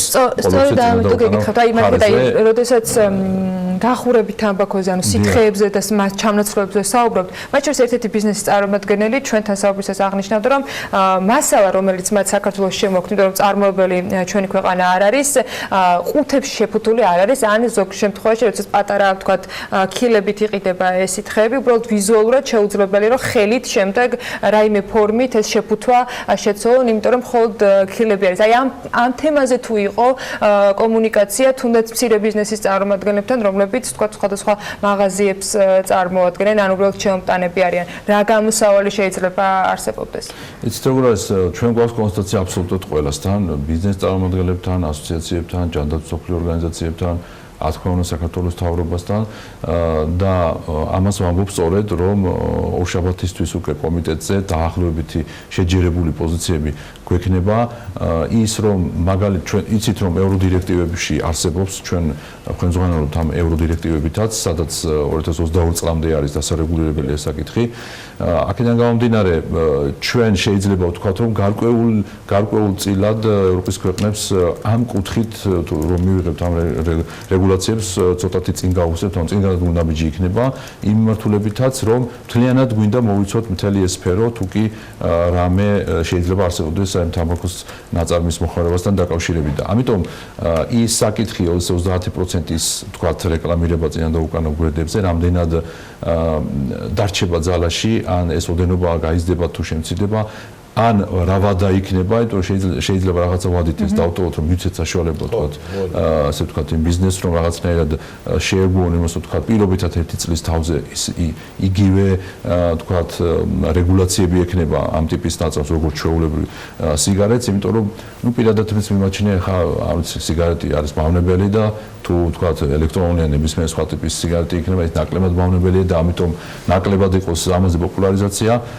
ეს ამ ეტაპისთვის შეიძლება ეს რაღაც დონეზე დაუშვათ ვიმეორებ, მაგრამ სამომავლოდ ალბათ აუცილებლად ერთი ნაწილი კიდევ ამ მთელი პროცესის, რომელიც მიმდინარეობს, ვთქვათ, ეს წლებია, გაზრდილი, ასე ვთქვათ, არააქციზური სიგარეტი, გაზრდილი კონტრაბანდა. ამ ნაწილში, ასე ვთქვათ, სახელმწიფოს თქვენ წარმოადგენთ საკანონმდებლო ორგანოს, მაგრამ აი რა გადაწყვეტილება უნდა მიიღოს. ძალიან მზარდია, ანუ 8 შემთხვევა იყო ბოლო ამ წლის განმავლობაში ჯერ წელი არ არის ხო დასრულებული, როცა იყო ხომ 1 ან 5 შემთხვევა წლის განმავლობაში თქო 2016-დან მოყოლებული ხო? შემთხვევებს გულისხმობთ? კონტრაბანდული სიგარეტის ამოღების და თამბაქოსი. ამ შემთხვევაში სახელმწიფომ რა უნდა გააკეთოს, რომ ეს ნაწილი, რომელიც არის რისკი და თავიდანვე იყო ეს იყო ცხადია რისკი, იმიტომ რომ ზოგ ქვეყნებში იაფია შედარებით თამბაქო არ მოიფხრას. რა თქმა უნდა, ეს არსებობს ზოგადად გამოწვევა ასეთი ტიპის სამწუხაროდ არ მხოლოდ თამბაქოს მიმართულებით, მაგრამ საქართველოს მთავრობაში ამაზე მიდის მუშაობა, არსებობს შესაბამისი უწყებები, რომელიც ამის საწინააღმდეგო პრევენციული ხასიათის ზომებსაც ატარებენ და იმ შემთხვევაში თუ ფაქტი დაფიქსირდა, რა თქმა უნდა, შემდგომში ჩაერთვება ის უწყება, რომელიც ამას შემდგომ პროცედურებს მისცემს, მსვლელებებს მისცემს, მაგრამ ზოგადად მინდა ვთქვა, რომ ეს მხოლოდ საკანონმდებლო დონეზე გასაწერი საკითხები არ გახლავთ, რომელიც თქვა შემდგომში აღმოსავლური ხელისუფლებამ უნდა შეასრულოს. ჩვენ გვინდა რომ საზოგადოებასთან ერთად, თქვენთან ერთად, საზოგადოებასთან ერთად აი ესეთი პროპაგანდით, შეიძლება ითქვას პოპულარიზაციით და ანტიპროპაგანდით თამბაქოს მოხმარების წინააღმდეგ შევძლოთ ის, რომ თქვენთან და ზოგადად საზოგადოებასთან ერთად, იმიტომ თქვენ იცით, რომ ზოგადად კანონი ნებისმიერი ტიპის ნორმატიული აქტი ქცევის წესი გახლავთ და ეს იქნება საზოგადოების უმრავლესობის გადაწყვეტილებით და შემდგომ რა თქმა უნდა ამას ლეგალიზებას აკეთებს საკანონმდებლო ორგანო. ამიტომ ძალიან მნიშვნელოვანია, რომ საზოგადოების დიდი ნაწილი იყოს ჩვენს გვერდით და მხარ დაგვიჭიროს აი ამ პროპაგანდაში. მოწევა მავნებელია. კანონპროექტთან დაკავშირებით კი მსჯელობა პარლამენტში გაგრძელდება. გურამ მაჭარაშვილს დეპუტატს მასპინძლობთ საქმიანი დილის ეთერში, რომელიც ინიციატორია სწორედ ამ კანონპროექტზე, რომელშიც თამბაქოს კონტროლის შესახებ ცვლილებებთან დაკავშირებით და რა თქმა უნდა თვალს მივადევნებთ იმ პროცესებს, რომელიც ამ ცვლილებებს უკავშირდება. მადლობა იმისთვის, რომ იყავით ჩვენთან ერთად და ასე დეტალურად გაგვაცანით სამუშაო პროექტი. ჩვენ წინ სარეკლამო პაუზა გველოდება. რეკლამის შემდეგ საქართველოს პრემიერ-მინისტრის რანგში გიორგი გახარიას პირველი განცხადება უნდა შემოგთავაზოთ პირდაპირ ეთერში. პირველი მთავრობის ხდომა უნდა გაიმართოს ინგოროყვას შვიდში და დაგიბრუნდებით რამდენიმე წუთში სწორედ კანცელარიის შენობიდან.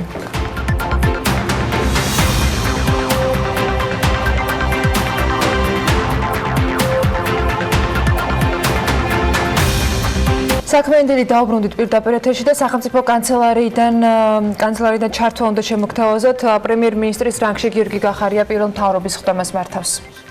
კიდევ ერთხელ გილოცავთ დღევანდელ ჩვენ შეკრებას პირველ სნდობის გამოცხადების შემდეგ განსაკუთრებით კაბინეტში მოbrunებულ ჩვენს მინისტრებს და შეუდგეთ მუშაობას. მედია მადლობა.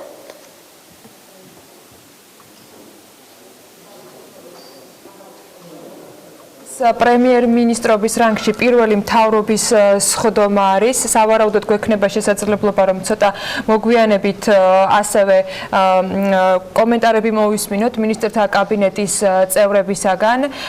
თქვენ ხედავთ, რომ უკვე შეკრებილები არიან მინისტრები. მედიის წარმომადგენლები ახლა დატოვებენ სახელმწიფო კანცელარიაში მთავრობის წევრების შეკრების ოთახს, რის შემდეგაც უკვე მთავრობის სხდომა დაიწყება. თელერა გელანტია მუშაობს სახელმწიფო კანცელარიაში და რა თქმა უნდა საქმის კურსში ვიქნებით მიმდინარე განვითარებული პროცესებისა და ყველა იმ თემატიკის, რომელიც მთავრობის დღევანდელ სხდომაზე იქნება განხილული. მე შეგახსენებთ, რომ გასულ კვირას საქართველოს პარლამენტმა გიორგი გახარიას ხელმძღვანელობით მთავრობის განახლებული შემადგენლობა დაასახელა. მინისტრთა კაბინეტში ცვლილება მხოლოდ 2 სამინისტროში განხორციელდა. შინაგან საქმეთა მინისტრის პოსტს ვახტანგ გომელაური იკავებს. მთავრობის წევრი გახდა კვლავ ირაკლი ღარიბაშვილი, რომელმაც თავდაცვის სამინისტრო ჩაიბარა. ერთკვირიანი მუშაობის ბოლოს ეს შეგახსენებთ კიდევ ერთხელ, რომ პირველი მთავრობის სხდომა არის, რომელიც გიორგი გახარიას პრემიერობისას იმართება. საკმაოდ მოკლე ასე თქვა შესავალი გააკეთა გიორგი გახარიამ, როგორც დავინახეთ, მიულოცა კოლეგებს პირველი მთავრობის სხდომა. იმედია, რომ საკონფერენციო ოთახში, რომელიც კანცელარიაში მდებარეობს, მინისტრები მთავრობის სხდომის დასრულების შემდეგ ჩავლენ და განცხადებებს გააკეთებენ. ასევე მოლოდინი არის ალბათ, რომ გიორგი გახარიამაც მათ შორის პირველ მთავრობის სხდომაზე, მათ შორის მიმდინარე აქტუალურ თემებთან დაკავშირებითაც გააკეთოს განცხადებები. ნახოთ, პრინციპში დავულოდოთ, როგორც სანამ თქვა, თელარა გელანტი იმყოფება კანცელარიაში და ბოლო ინფორმაცია ცხადია მოგვაწვდის უკვე ალბათ ანალიტიკის ეთერების საშუალებით. ჩვენ კი განვაგრძობთ საქმიან დილას ამ სატელევიზიო სეზონზეც აქტიური და აქტუალური იქნება საქმიანი დილა დასაქმების მსურველებისთვის და უცვლელად დამსაქმებლებისთვის. რა თქმა უნდა, HR Hub-თან ერთად გეგმავთ თქვენთვის საინტერესო კომპანიებისა და პროექტების წარდგენას და ჩვეულად ანა ნავდარაშვილთან და ანა გზირიშვილთან ერთად ვიწყებთ დილას. დილომშვიდობის ანა, მოგესალმებით. მოგესალმებით, დილომშვიდობისა. HR Hub-ი ახალ სეზონს იწყებს. გვაქვს ახალი პროექტები და ბევრი საინტერესო აქტივობა. Hub-ის პირველი ღონისძიება კიბერუსაფრთხოებისა და ორგანიზაციული კულტურის თემაზე 30 სექტემბერს ტექნოპარკში გაიმართება. HR Hub-ის რუბრიკის ახალ სატელევიზიო სეზონს კი ექსკლუზივით ვიწყებთ. ვენდისი და დანქინი თბილისსა და რეგიონებში მასშტაბურ რეკრუტინგულ კამპანიას იწყებს და მომხმარებლებს თანამშრომლების შერჩევის პროცესში რთავს. ნებისმიერ მსურველს შეუძლია გახდეს მოხალისე რეკრუტერი და ჩაერთოს თანამშრომლების შერჩევის პროცესში 30 სექტემბრამდე. ამისთვის საჭიროა ეწვიოთ სპეციალურ ვებგვერდს მოხალისე რეკრუტერი G და შეავსოთ აპლიკაციის ფორმა. ეს არის უნიკალური კამპანია, რომელიც რომელიც შესაძლებლობას გაძლევთ ამ კომპანიებს შესთავაზოთ თქვენი კანდიდატები სერვის კონსულტანტის პოზიციაზე. შემოგთავაზეთ და ერთად დავასაქმოთ ადამიანები აცხადებენ კომპანიაში. თანამშრომლების მოზიდვის სტრატეგია მართლაც ინოვაციურია და სწორედ ამ თემაზე ვისაუბრებთ დღეს HR Hub-ის რუბრიკაში. გვაქვს პირდაპირ ჩართვა ვენდისის ვაკის ფილიალიდან და ანა გზირიშვილი. ვენდისისა და დანკინის HR დეპარტამენტის ხელმძღვანელთან ერთად მოგვიყვება, როგორი სამუშაო გარემოა კომპანიაში და კარიერული განვითარების რა შესაძლებლობებს თავაზობენ ახალგაზრდებს. ასევე გავიცნობთ სერვის კონსულტანტებს. ანა, გამარჯობა. ძალიან სასიამოვნო გარემოში იმყოფები და ამ გარემოს სწორედ თანამშრომლები ქმნიან. მივესალმებით ჩვენს სტუმრებს. დილა მშვიდობისა, ანა მივესალმები საქმიანი დილის მაყურებელს. მიხარია რომ ზაფხულის შემდეგ დაუბრუნდით პირდაპირ ეთერს და ერთი ექსკლუზივი არ გვაქვს, უკვე ორი ექსკლუზივი გვაქვს. მე ახლა ხელში მიჭირავს იმის დამადასტურებელი, რომ ეს რესტორანი, სადაც ახლა მე ვიმყოფები, სულ ახლახანს გახდა Dave's Way-ის რესტორანი. თუ რას ნიშნავს ეს სტატუსი? ამის შესახებ უკვე თეა გოგელია ისაუბრებს, რომელიც დანკინის და ვენდისის HR დეპარტამენტის ხელმძღვანელია. თეა, დილა მშვიდობისა. მოდი სანამ მოხალისე რეკრუტერზე გადავალთ, ორი სიტყვით რომ თქვათ, რას ნიშნავს ეს სტატუსი. დილა მშვიდობისა, ანა, მივესალმები ყველას.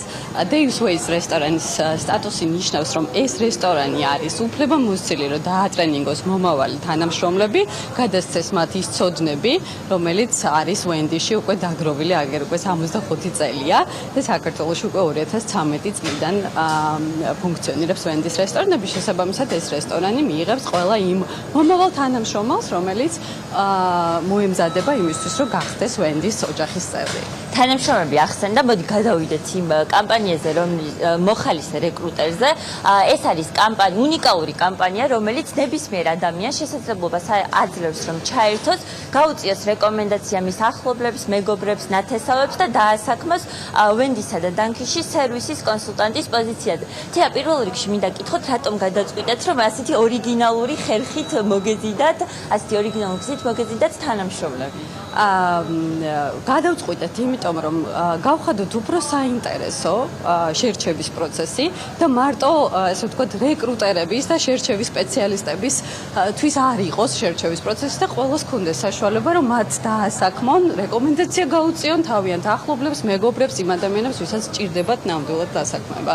მოხალისე რეკრუტერს აუცილებლად დავუბრუნდებით. ახლა მინდა გადავინაცვლო მარიამ დონგუზაშვილთან, რომელიც გახლავთ ვენდისის სერვისის კონსულტანტი. დილა მშვიდობისა, მარიამ.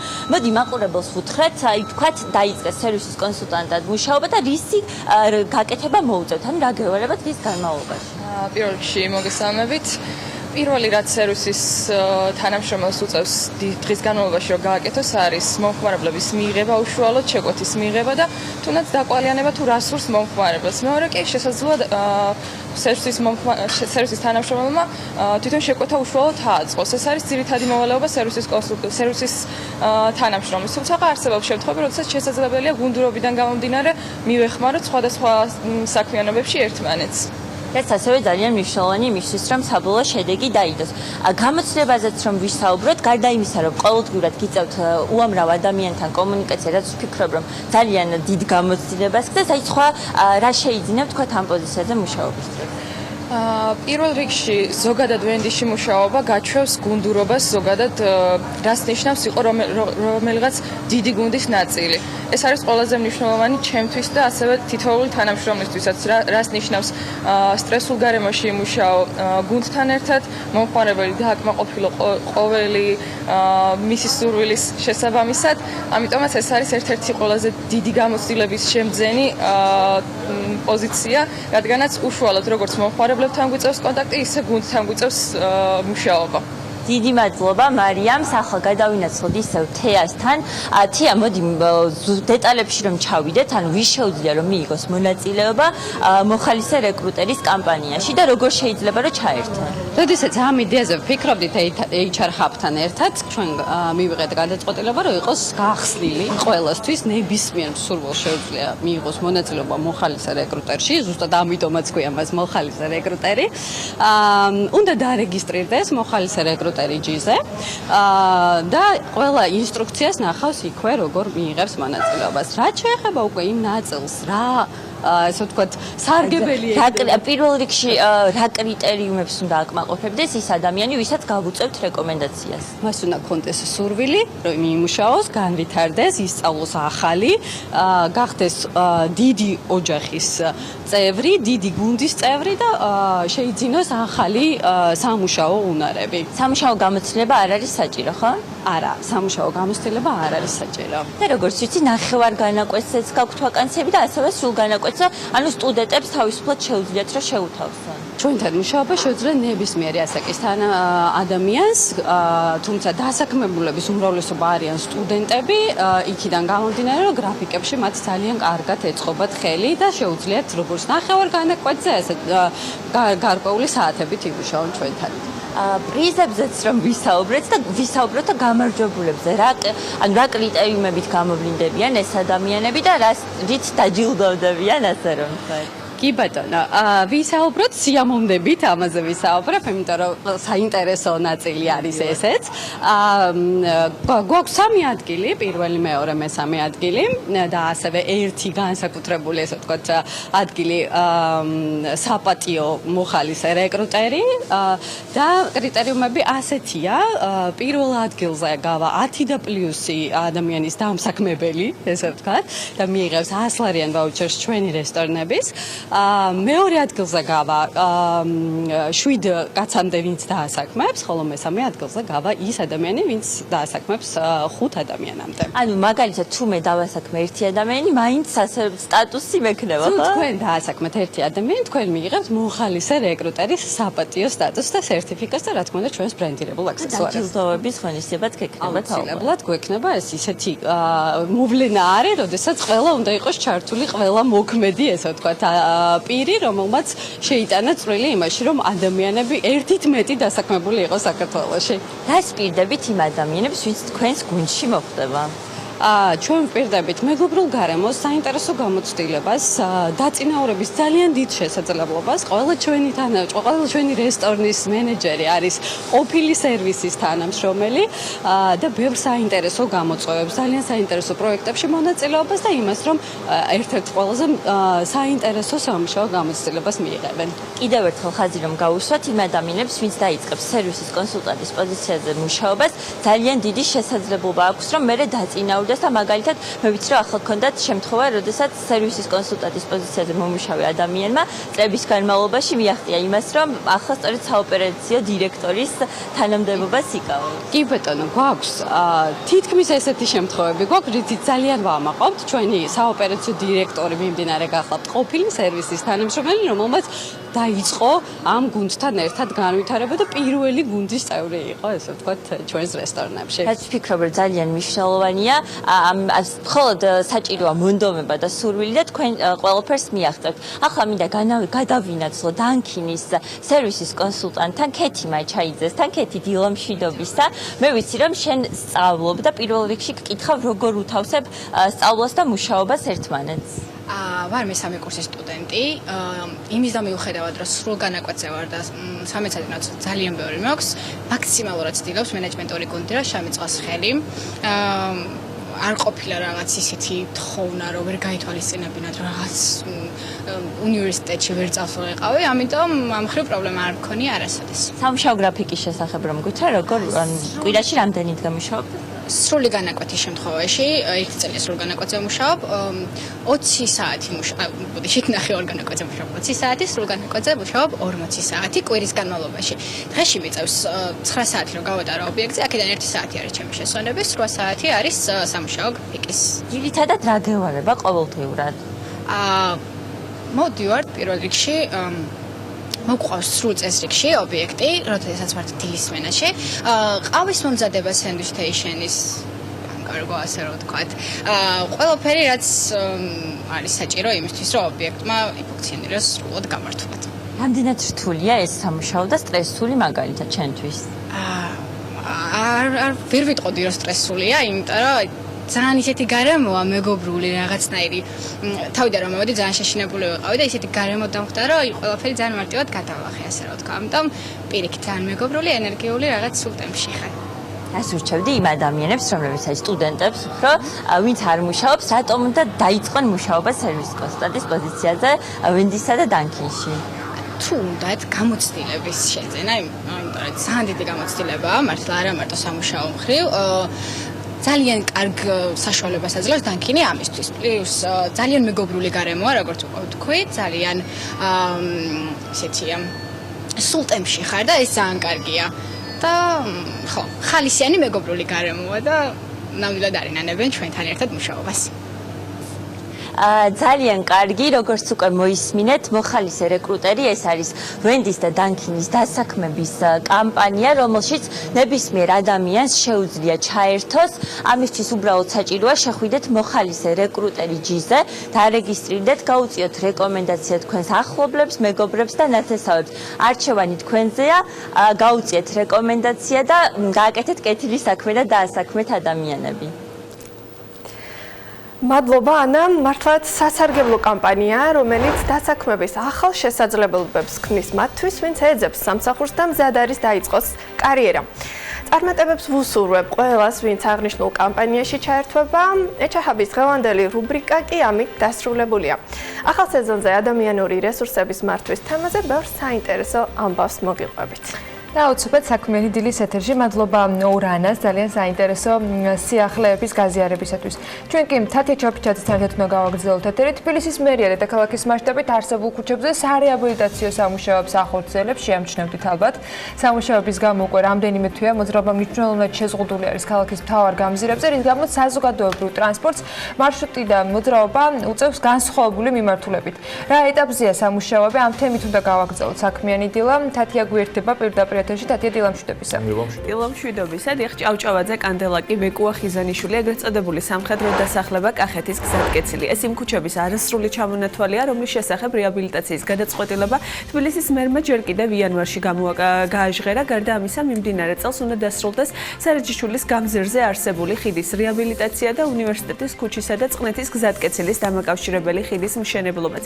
ჩამოთვლითაგან ბევრ ლოკაციაზე სამშენებლო სამუშაოები უკვე რამდენიმე თვე არ მიმდინარეობს, რაც იმას ნიშნავს, რომ თბილისში გადაადგილების საშუალება ყოველდღიურად სულ უფრო და უფრო რთული ხდება. განსაკუთრებით თვალშესაცემი კი ეს მდგომარეობა ორშაბათიდან იქნება, როცა სასწავლო პროცესი დაიწყება, რაც სამწუხაროდ საცობების ხანგრძლივობას მნიშვნელოვნად გაზრდის. სწორედ ამიტომაც ახლა პირდაპირ ეთერში უნდა შემოგვიერთდეს თბილისის მერიის ინფრასტრუქტურის განვითარების საქალაქო სამსახურის ხელმძღვანელი გალაქტიონ ბუაძე. მოგესალმებით ბატონო გალაქტიონ, მადლობა რომ ხართ ჩვენი დღევანდელი გადაცემის სტუმარი. მე ვახსენე რომ უკვე რამდენიმე თვეა აქტიური სამუშაოები მიმდინარეობს რამდენიმე მთავარ გამზირზე, მათ შორის არის ჭავჭავაძეც. თუ შეიძლება აქედან რომ დავიწყოთ, რა ეტაპზეა სამუშაოები, რა გაკეთდა ამ დროისთვის და რა ეტაპზეა სამუშაოები, როდის დასრულდება და გაიხსნება სრულფასოვნად ჭავჭავაძის გამზირი? მოგესალმებით პირველ რიგში, ჭავჭავაძის გამზირზე, როგორც იყო დაანონსებული, სამუშაოები მიმდინარეობდა სექციებად. პირველ ეტაპზე ჩაიკეტა ვარაზის ხევიდან ქსელამდე მონაკვეთი, სადაც უკვე შეცვლილია მთლიანად მიწისქვეშა კომუნიკაციები, რასაც ყველაზე დიდი დრო ჭირდებოდა, რაშიც გულისხმობ წყალარინების და წყალმარაგების ქსელების, გაზმომარაგების ქსელის, ასევე საჰაერო გადამცემი ხაზების მიწისქვეშ მოთავსებას.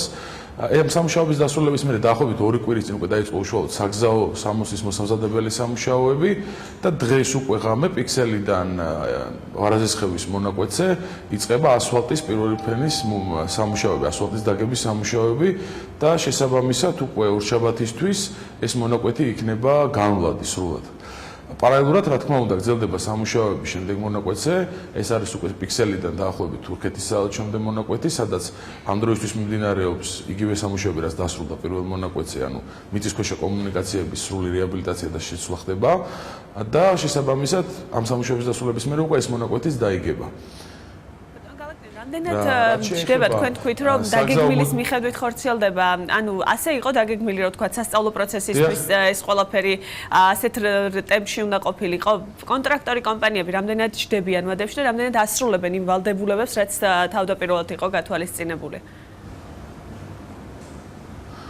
კი ბატონო, რა კონკრეტულად ჭავჭავაძის გამზირსაც შეეხება, არანაირი ვადაგაცილებას ლაპარაკი არ არის, პირიქით ცოტა წინწრებითაც კი ხდება ამ სამუშაოების წარმოება.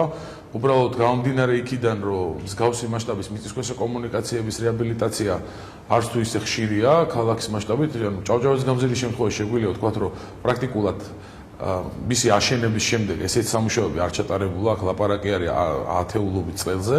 შესაბამისად, ძირითადი დრო სჭირდება ასეთ შემთხვევებში მიწისქვეშა კომუნიკაციების შეცვლას. უშუალოდ საგზაო სამუშაოებს რაც შეეხება, ეს სამუშაოები დაიწყო დაახლოებით 2-3 კვირის წინ რეალურად.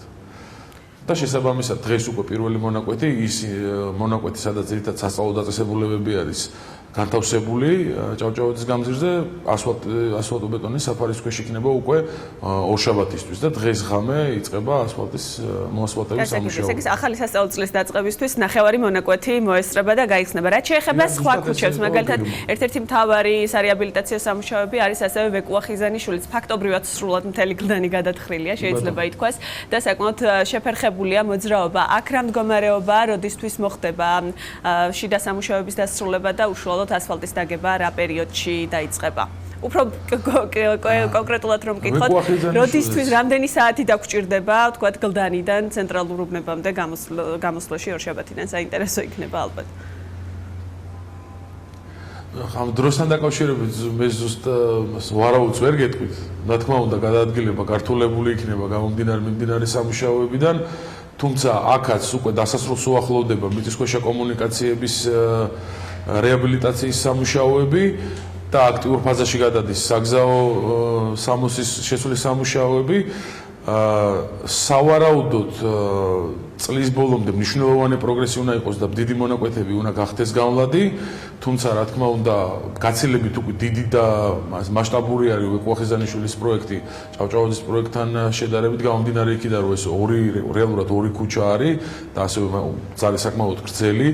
თუმცა აღსანიშნავია, რომ ამ რეაბილიტაციის სამუშაოების დასრულების მერე რადიკალურად შემცირდება უკვე საზოგადოებრივი ტრანსპორტით გადაადგილების დრო, ანუ ეს ლაპარაკი მაქვს რამდენჯერმე შემცირებაზე, იქიდან გამომდინარე, რომ მერიის სატრანსპორტო პოლიტიკის ახალი სატრანსპორტო პოლიტიკის ფარგლებში ახალი ავტობუსების ჩამოყვანა ხდება, გამოყოფილი იქნება და შეიცვლება უშუალოდ კონფიგურაცია ავტობუსის ხაზების, ეგრეთ წოდებული ბასლაინების, ეს იქნება როგორც ჭავჭავაძის, ასევე ვეკუახიზანიშვილზე და ყველა იმ მასშტაბურ პროექტში, სადაც მერია შედის უკანასკნელი წლების განმავლობაში, ეს ყველაფერი გათვალისწინებულია და შესაბამისად რადიკალურად უნდა შემცირდეს და გაუმჯობესდეს საზოგადოებრივი ტრანსპორტით გადაადგილების მომსახურება.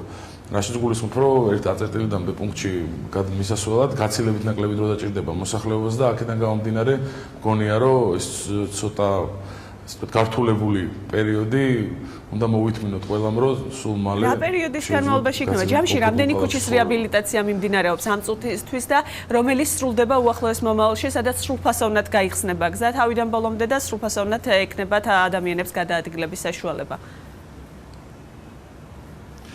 დღეს მდგომარეობით მერია მუშაობს ძალიან ბევრ პროექტზე, უბრალოდ ამათ შორის უნდა გამოიყოს რამდენიმე, ასე ვთქვათ, ძალიან მნიშვნელოვანი პროექტი, ეს არის როგორც თქვენ აღნიშნეთ, ჭავჭავაძის გამზირი, ვეკუახიზანიშვილის ქუჩები, ასევე ლისის გზა, ეგრეთ წოდებული, რომელიც აკავშირებს გელოვანის გამზირს მუხრან-მაჭავარიანის ქუჩას, ანუ დაახლოებით 112-ის მიმდებარე ტერიტორიიდან პირდაპირ ფერზე მოწყობილი სერპანტინით შეძლებს მოსახლეობა, რომ ჩამოვიდეს სანაპიროზე. ეს არის ძალიან მნიშვნელოვანი პროექტი, რომელიც დაუწყეთ სულ რამდენიმე თვის წინ. ასევე მნიშვნელოვანი არის ის პროექტი, რომელიც თქვენ ახსენეთ, ეს არის მაღლივი კორპუსიდან წყმეთის გზატკეცილზე დაახლოებით გერმანული სკოლა რო არის, აი ამ ტერიტორიასთან დამაკავშირებელი ახალი საავტომობილო ხიდის მშენებლობაა დაგეგმილი. ასევე უმნიშვნელოვანესი არის ვეფხიდან მოყმის მიმდებარე ორდონიანი სატრანსპორტო კვანძის მოწყობა, რომელიც მიმდებარე ტერიტორიაზე მთლიანად შუქნიშნის აუცილებლობა აღარ იქნება და ეს კვანძი გახდება ორდონიანი და დაუბრკოლებლად შეძლებს გადაადგილებას ტრანსპორტი და არის კიდევ უამრავი პატარა პროექტი რომელ პროექტს გულისხმობთ? თქვენ ახსენეთ მაღლივ კორპუსთან არსებული გზის მშენებლობა და ხიდის დამაკავშირებელი გზა.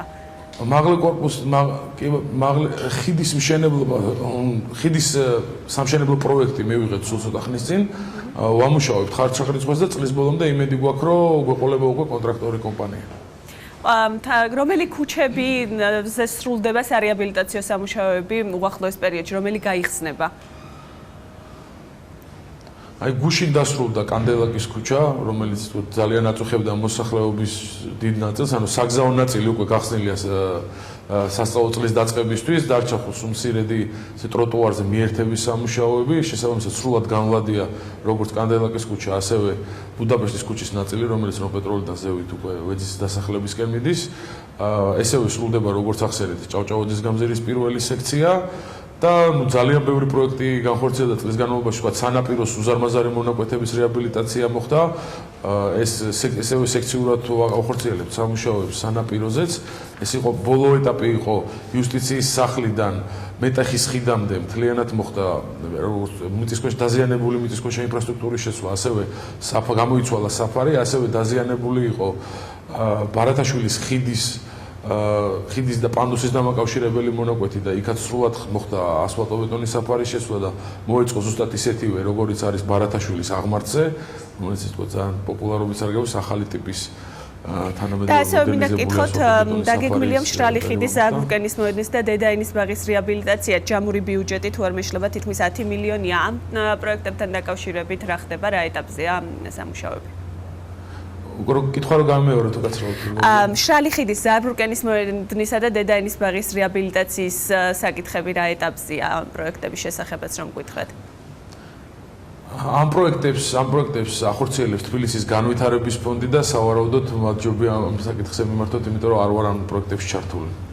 კარგი, ძალიან დიდი მადლობა ბატონ გალაქტიონ სტუმრობისთვის. იმედს ვიქონიებ, რომ ყველა ვადა იქნება დაცული და მაქსიმალურად მალე მოხდება ქუჩების რეაბილიტაცია და ნაკლები დისკომფორტი იქნება. წარმატებები და მადლობა თქვენ სტუმრობისთვის.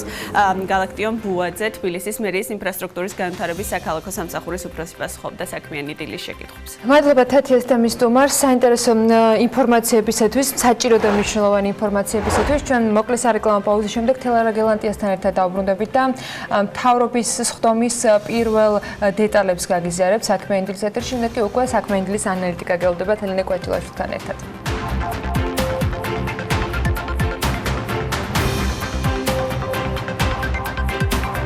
საქმის დროული და ეფექტიანი კეთება, კეთილსინდისრება და რასთავარია დისციპლინა. ასე დაიწყო პრემიერ-მინისტრის რანგში გიორგი გახარიამ დღევანდელი პირველი მთავრობის სხდომა და ეს მთავარ პრინციპებად დაასახელა, რომლითაც ის გეგმავს, რომ მთავრობის ამ შემადგენლობას სულხელმძღვანელოს თელარა გელანტია გვერდება სახელმწიფო კანცელარიიდან, სადაც ამ წუთებში მთავრობის განახლებული შემადგენლობა პირველად შეიკრიბა მე-12 სართულზე თელარა დილამშვიდობისა, როგორ იყო პირველი განცხადებები, რომელიც უკვე გიორგი გახარიას პრემიერ რანგში მოვისმინეთ. დიახანა, როგორც უკვე აღნიშნე, ოცნების მეხუთე პრემიერი გიორგი გახარია კანცელარიაში ამ წუთებში მართავს მთავრობის სხდომას. მან ფაქტობრივად არ გააგრძელა მამუკა ბაღდადის ტრადიცია, როცა ის სხდომის დაწყებამდე გამოდიოდა მედიასთან, აკეთებდა განცხადებებს და შემდეგ პასუხობდა მედიის კითხვებს. ახალმა პრემიერმა სხდომათა დარბაზში გააკეთა განცხადება. მან თავისი სათქმელი თითქმის 2 წუთში ჩაატია, როგორც მისგან გავიგეთ, ეყოლება 2 ვიცე-პრემიერი. მაია ცკიტიშვილი ისევ შეინარჩუნებს ვიცე-პრემიერის პოსტს და ასევე გახარიას ეყოლება კიდევ მეორე ვიცე-პრემიერი მის გუნდს და ეს იქნება თეა წულუკიანი. ახალი პრემიერის შეფასებით ორივე კადრი არის გამოცდილი და ის ფიქრობს, რომ ისინი გააძლიერებენ მთავრობის გუნდს. კიდევ რა თქვა გახარიამ, მან როგორც აღნიშნა, ისაუბრა იმაზე, თუ რა იქნება მისი მთავრობის ძირითადი პრინციპები და ჩამოთვალა კიდეც ეს აღიაობა, კეთილსინდისიერება, დისციპლინა და საქმის დროული კეთება. ასევე პრემიერი ფიქრობს, რომ მთავრობამ უნდა იზრუნოს საზოგადოებასთან, სამოქალაქო სექტორთან და ბიზნესთან აწყოს მაქსიმალური კომუნიკაცია და კიდევ ერთი საინტერესო ფიქრობ ჩვენთვის, განსაკუთრებით მედიისთვის, რაც მან თქვა, იყო ის, რომ გიორგი გახარიამ მოუწოდა მინისტრებს მთავრობის სხდომის შემდეგ ჩავიდნენ მედია რუმში და უპასუხონ მედიის შეკითხვებს საზოგადოებისთვის მნიშვნელოვან თემებზე და არა მხოლოდ იმაზე, რაც არის ხოლმე მთავრობის დღის წესრიგში. პრემიერმა ასევე თქვა ის, რომ მთავრობა აწი ყოველთვის გაიმართება ხუთშაბათს 10 საათზე. რაც შეეხება დღის წესრიგით გათვალისწინებულ საკითხებს, დღეს მინისტრთა კაბინეტი განიხილავს 11 საკითხს. ძირითადად მომხსენებლები არიან ეკონომიკური პროფილის მინისტრები, მათ შორისაა მაია ცქიტიშვილი, რომელმაც უნდა წარმოადგინოს დაბა სურამის განვითარების მიზნით ღონისძიებების პაკეტი, რომელსაც მთავრობა სავარაუდოდ დღეს მოიწონებს.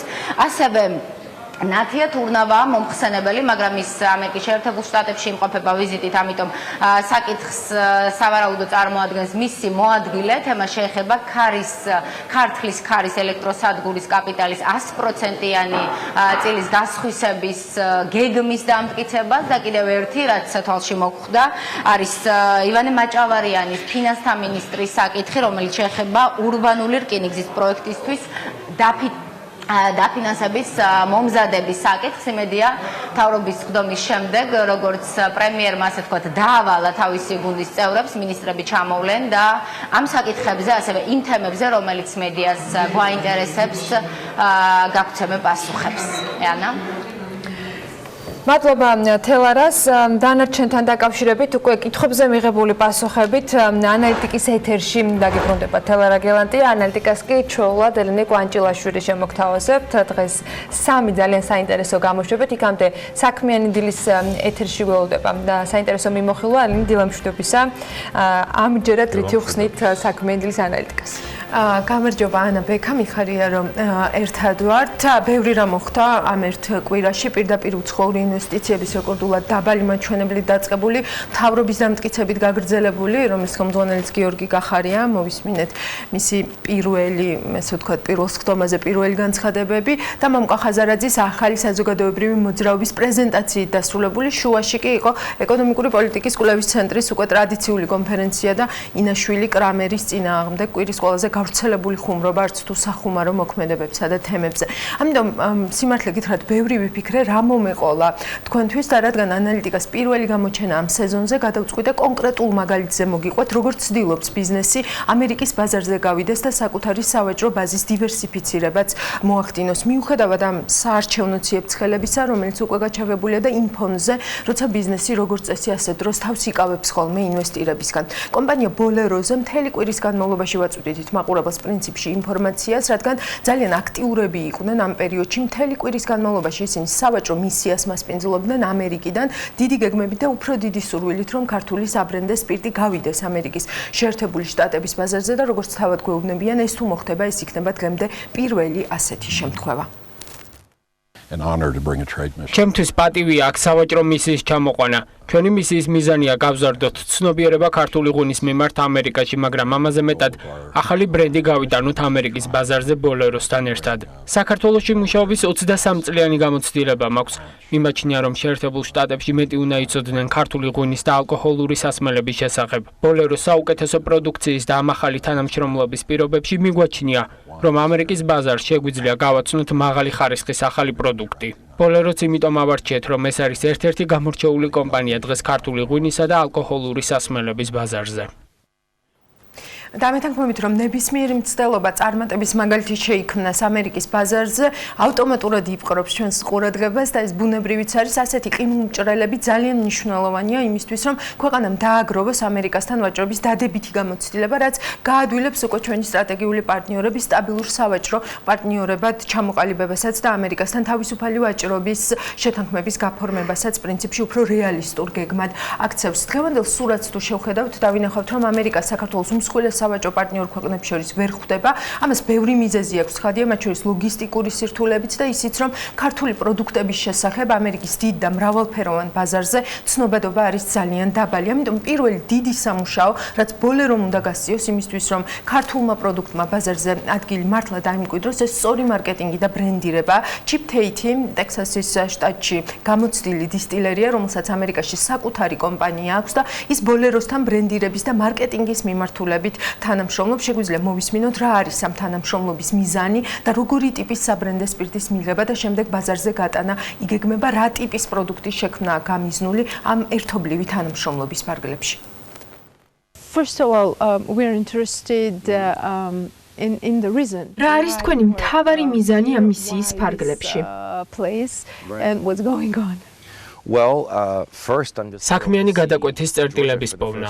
ისეთი ტიპის თანამშრომლობის ჩამოყალიბება, რომლის შედეგადაც ჩვენ შევქმნით პროდუქტს, რომელიც ერთი მხრივ ინარჩუნებს ქართული ღვინის მთელ უნიკალურობას, მაგრამ მეორე მხრივ ამას გადმოსცემს ახლებურად და უფრო თანამედროვედ, რაც კიდევ უფრო მიმზიდველს გახდის მათ შორის ამერიკის ბაზრისთვისაც.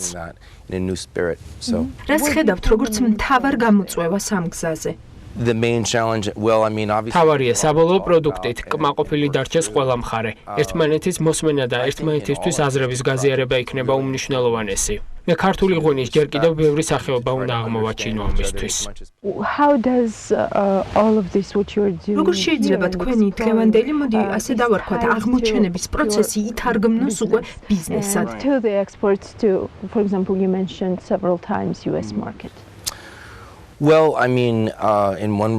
ბრენდის ჩამოყალიბებით. ოღონდ ჩვენ არ გულისხმობთ ბრენდს, როგორც მხოლოდ იარლილს. ჩვენ კარგად ვაცნობიერებთ, რომ რასაც აკეთებ, ის საქმე შენზე საუბრობს, შენს ღირებულებებზე. ეს ძალიან მნიშვნელოვანია განსაკუთრებით იმ ადამიანებისთვის, ვისაც პროდუქტთან სხვა შეხება, სხვა შთაბეჭდილება ჯერ არ ჰქონია. ვფიქრობ, დღეს ძალიან კარგი შესაძლებლობა გვაქვს შევქმნათ რაღაც უნიკალური, რომელიც ხაზს უსვამს საკუთარ უნიკალურობას. ეს მხოლოდ ავთენტურობის შენარჩუნებით და ახალი პერსპექტივის დამატებით არის შესაძლებელი.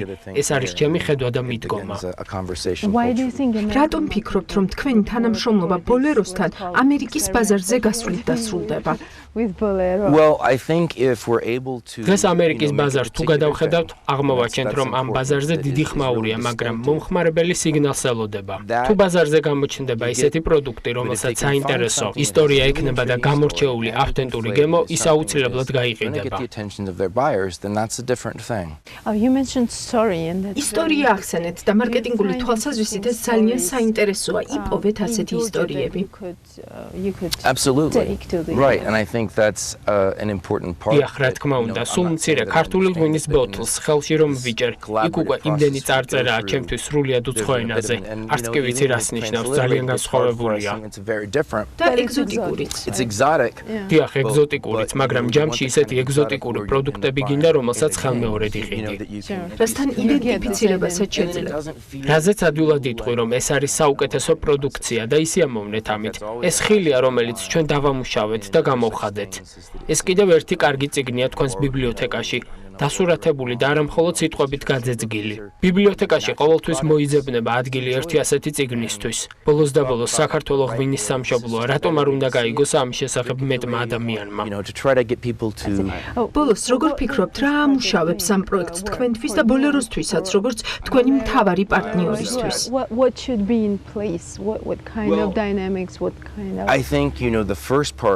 პირველი უნდა შედგეს შემოქმედებითი პროცესი და უნდა გავერკვეთ კონკრეტულად რა გვინდა.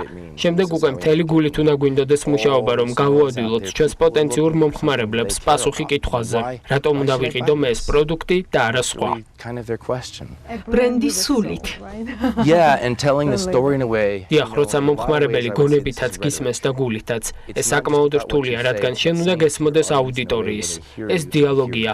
სიზუსტე აქ მნიშვნელოვანია.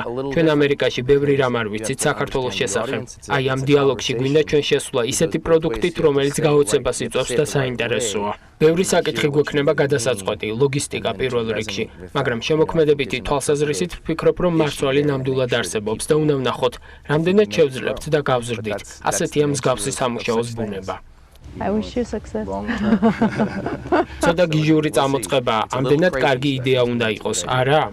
Yeah, crazy, good idea. Thank you. მოკლედ წინ ბევრი სამუშაოა, თუმცა თუ ბოლეროს გამოვიდა, სხვა კომპანიებსაც გაუხსნის გზას ამერიკის ბაზარზე. გვახსოვს ყველას, რომ მიმდინარე წლის მაისის ბოლოს ამერიკის კონგრესის წარმომადგენლობითი პალატის საგარეო საქმეთა კომიტეტმა საქართველოს მხარდამჭერი აქტი მიიღო, სადაც კონგრესი ამერიკის სავაჭრო წარმომადგენელს ღიად მოუწოდებს გადადგას ქმედითი ნაბიჯები საქართველოსთან თავისუფალი ვაჭრობის შეთანხმებაზე მოლაპარაკების დასაწყებად. სექტემბრის დასაწყისში ამერიკასთან თავისუფალი ვაჭრობა უკვე ეკონომიკის მინისტრმა ნათია თურნავამაც ახსენა, მაშინ ჯერ კიდევ არ ვიყავით ეთერში. მან თქვა ასეთი რამ, რაც ძალიან მნიშვნელოვანია ჩვენთვის ეკონომიკურადაც და პოლიტიკურადაც, ამერიკას საქართველოს შორის სავაჭრო ურთიერთობების გაღრმავებისა და გაფართოების მიზნით ამერიკის ახალ ადმინისტრაციასთან მიმდინარეობს კონსულტაციები. მისივე თქმით, 2018 წლის მაისში განხორციელდა ამერიკასთან თავისუფალი ვაჭრობის შეთანხმების გაფორმების მიზანშეწონილობის კვლევა, რომელმაც აჩვენა საკმაოდ პოზიტიური შედეგები. გრძელდება აქტიური კონსულტაციები ექსპერტთა დონეზე ვაჭრობასთან დაკავშირებულ სხვადასხვა საკითხებზე. ამ თემაზე დიალოგის შემდგომი გაღრმავების მიზნით და ჩვენ ვართ საკმაოდ ოპტიმისტურად განწყობილები. ესეც ნათია თურნავას სიტყვებია. ამერიკასთან თავისუფალი ვაჭრობის შეთანხმების გაფორმების მიზანშეწონილობის კვლევის დოკუმენტი ჯერ არ გვინახავს, თუმცა სულ ბოლო გათვლები რაც მახსოვს და ჯერ კიდევ გიორგი ქობულიას ეკონომიკის მინისტრობის დროს გვესმოდა, ის იყო რომ ამერიკასთან თავისუფალი ვაჭრობის ხელშეკრულების გაფორმებით გაიზრდებოდა არა მხოლოდ ვაჭრობის მაჩვენებელი, არამედ ამერიკიდან პირდაპირ ინვესტიციებიც 20-30%-ით. ეს ნამდვილად გვჭირდება. ბოლო მონაცემებით ომის შემდეგ რომ FDA შემოვიდა საქართველოში, ამ დრომდე იმაზე ნაკლებია ჯერ შემოსული და კლება 50%-ს აჭარბებს. მონაცემები ნამდვილად არ არის სასახარულო, ამაზე ბევრი ვისაუბრეთ და დაძინებულ რომ კიდევ ბევრჯერ მიუბრუნდებით პირდაპირ უცხოური ინვესტიციების შესახებ სტატისტიკას და იმედი გვაქვს რომ უახლოესი და განახლებული ინფორმაციის გამოქვეყნების შემდეგ ეს მონაცემები რაიმე ფორმით იქნება დაკორექტირებული პოზიტივისაკენ, თუმცა კონკრეტული ფაქტების ამის მოყვანა წინასწარ ძალიან გაგვიჭირდება, ძალიანაც რომ გამოვიდოთ თავი. წარმატებას უსურვებ ელენეს დღევანდელ ანალიტიკის ეთერებში, ძალიან საინტერესო ამბებს გიმზადებთ. ამ წუთებში სახელმწიფო კანცელარიაში ფინანსთა მინისტრი ივანე მაჭავარიანი აკეთებს პირველ განცხადებებს, მას გაეცნობით აუცილებლად BM-წერტილი-G-ზე და ანალიტიკას ეთერში საინტერესო ამბებს სხვებთან ერთად კიდევ შემოგთავაზებთ. მე ბედნიერ დღეს გისურვებთ, ბედნიერ უქმეებს და ორ შაბათამდე გემშვიდობებით, დილის 8-ზე შევხვდებით ერთმანეთს.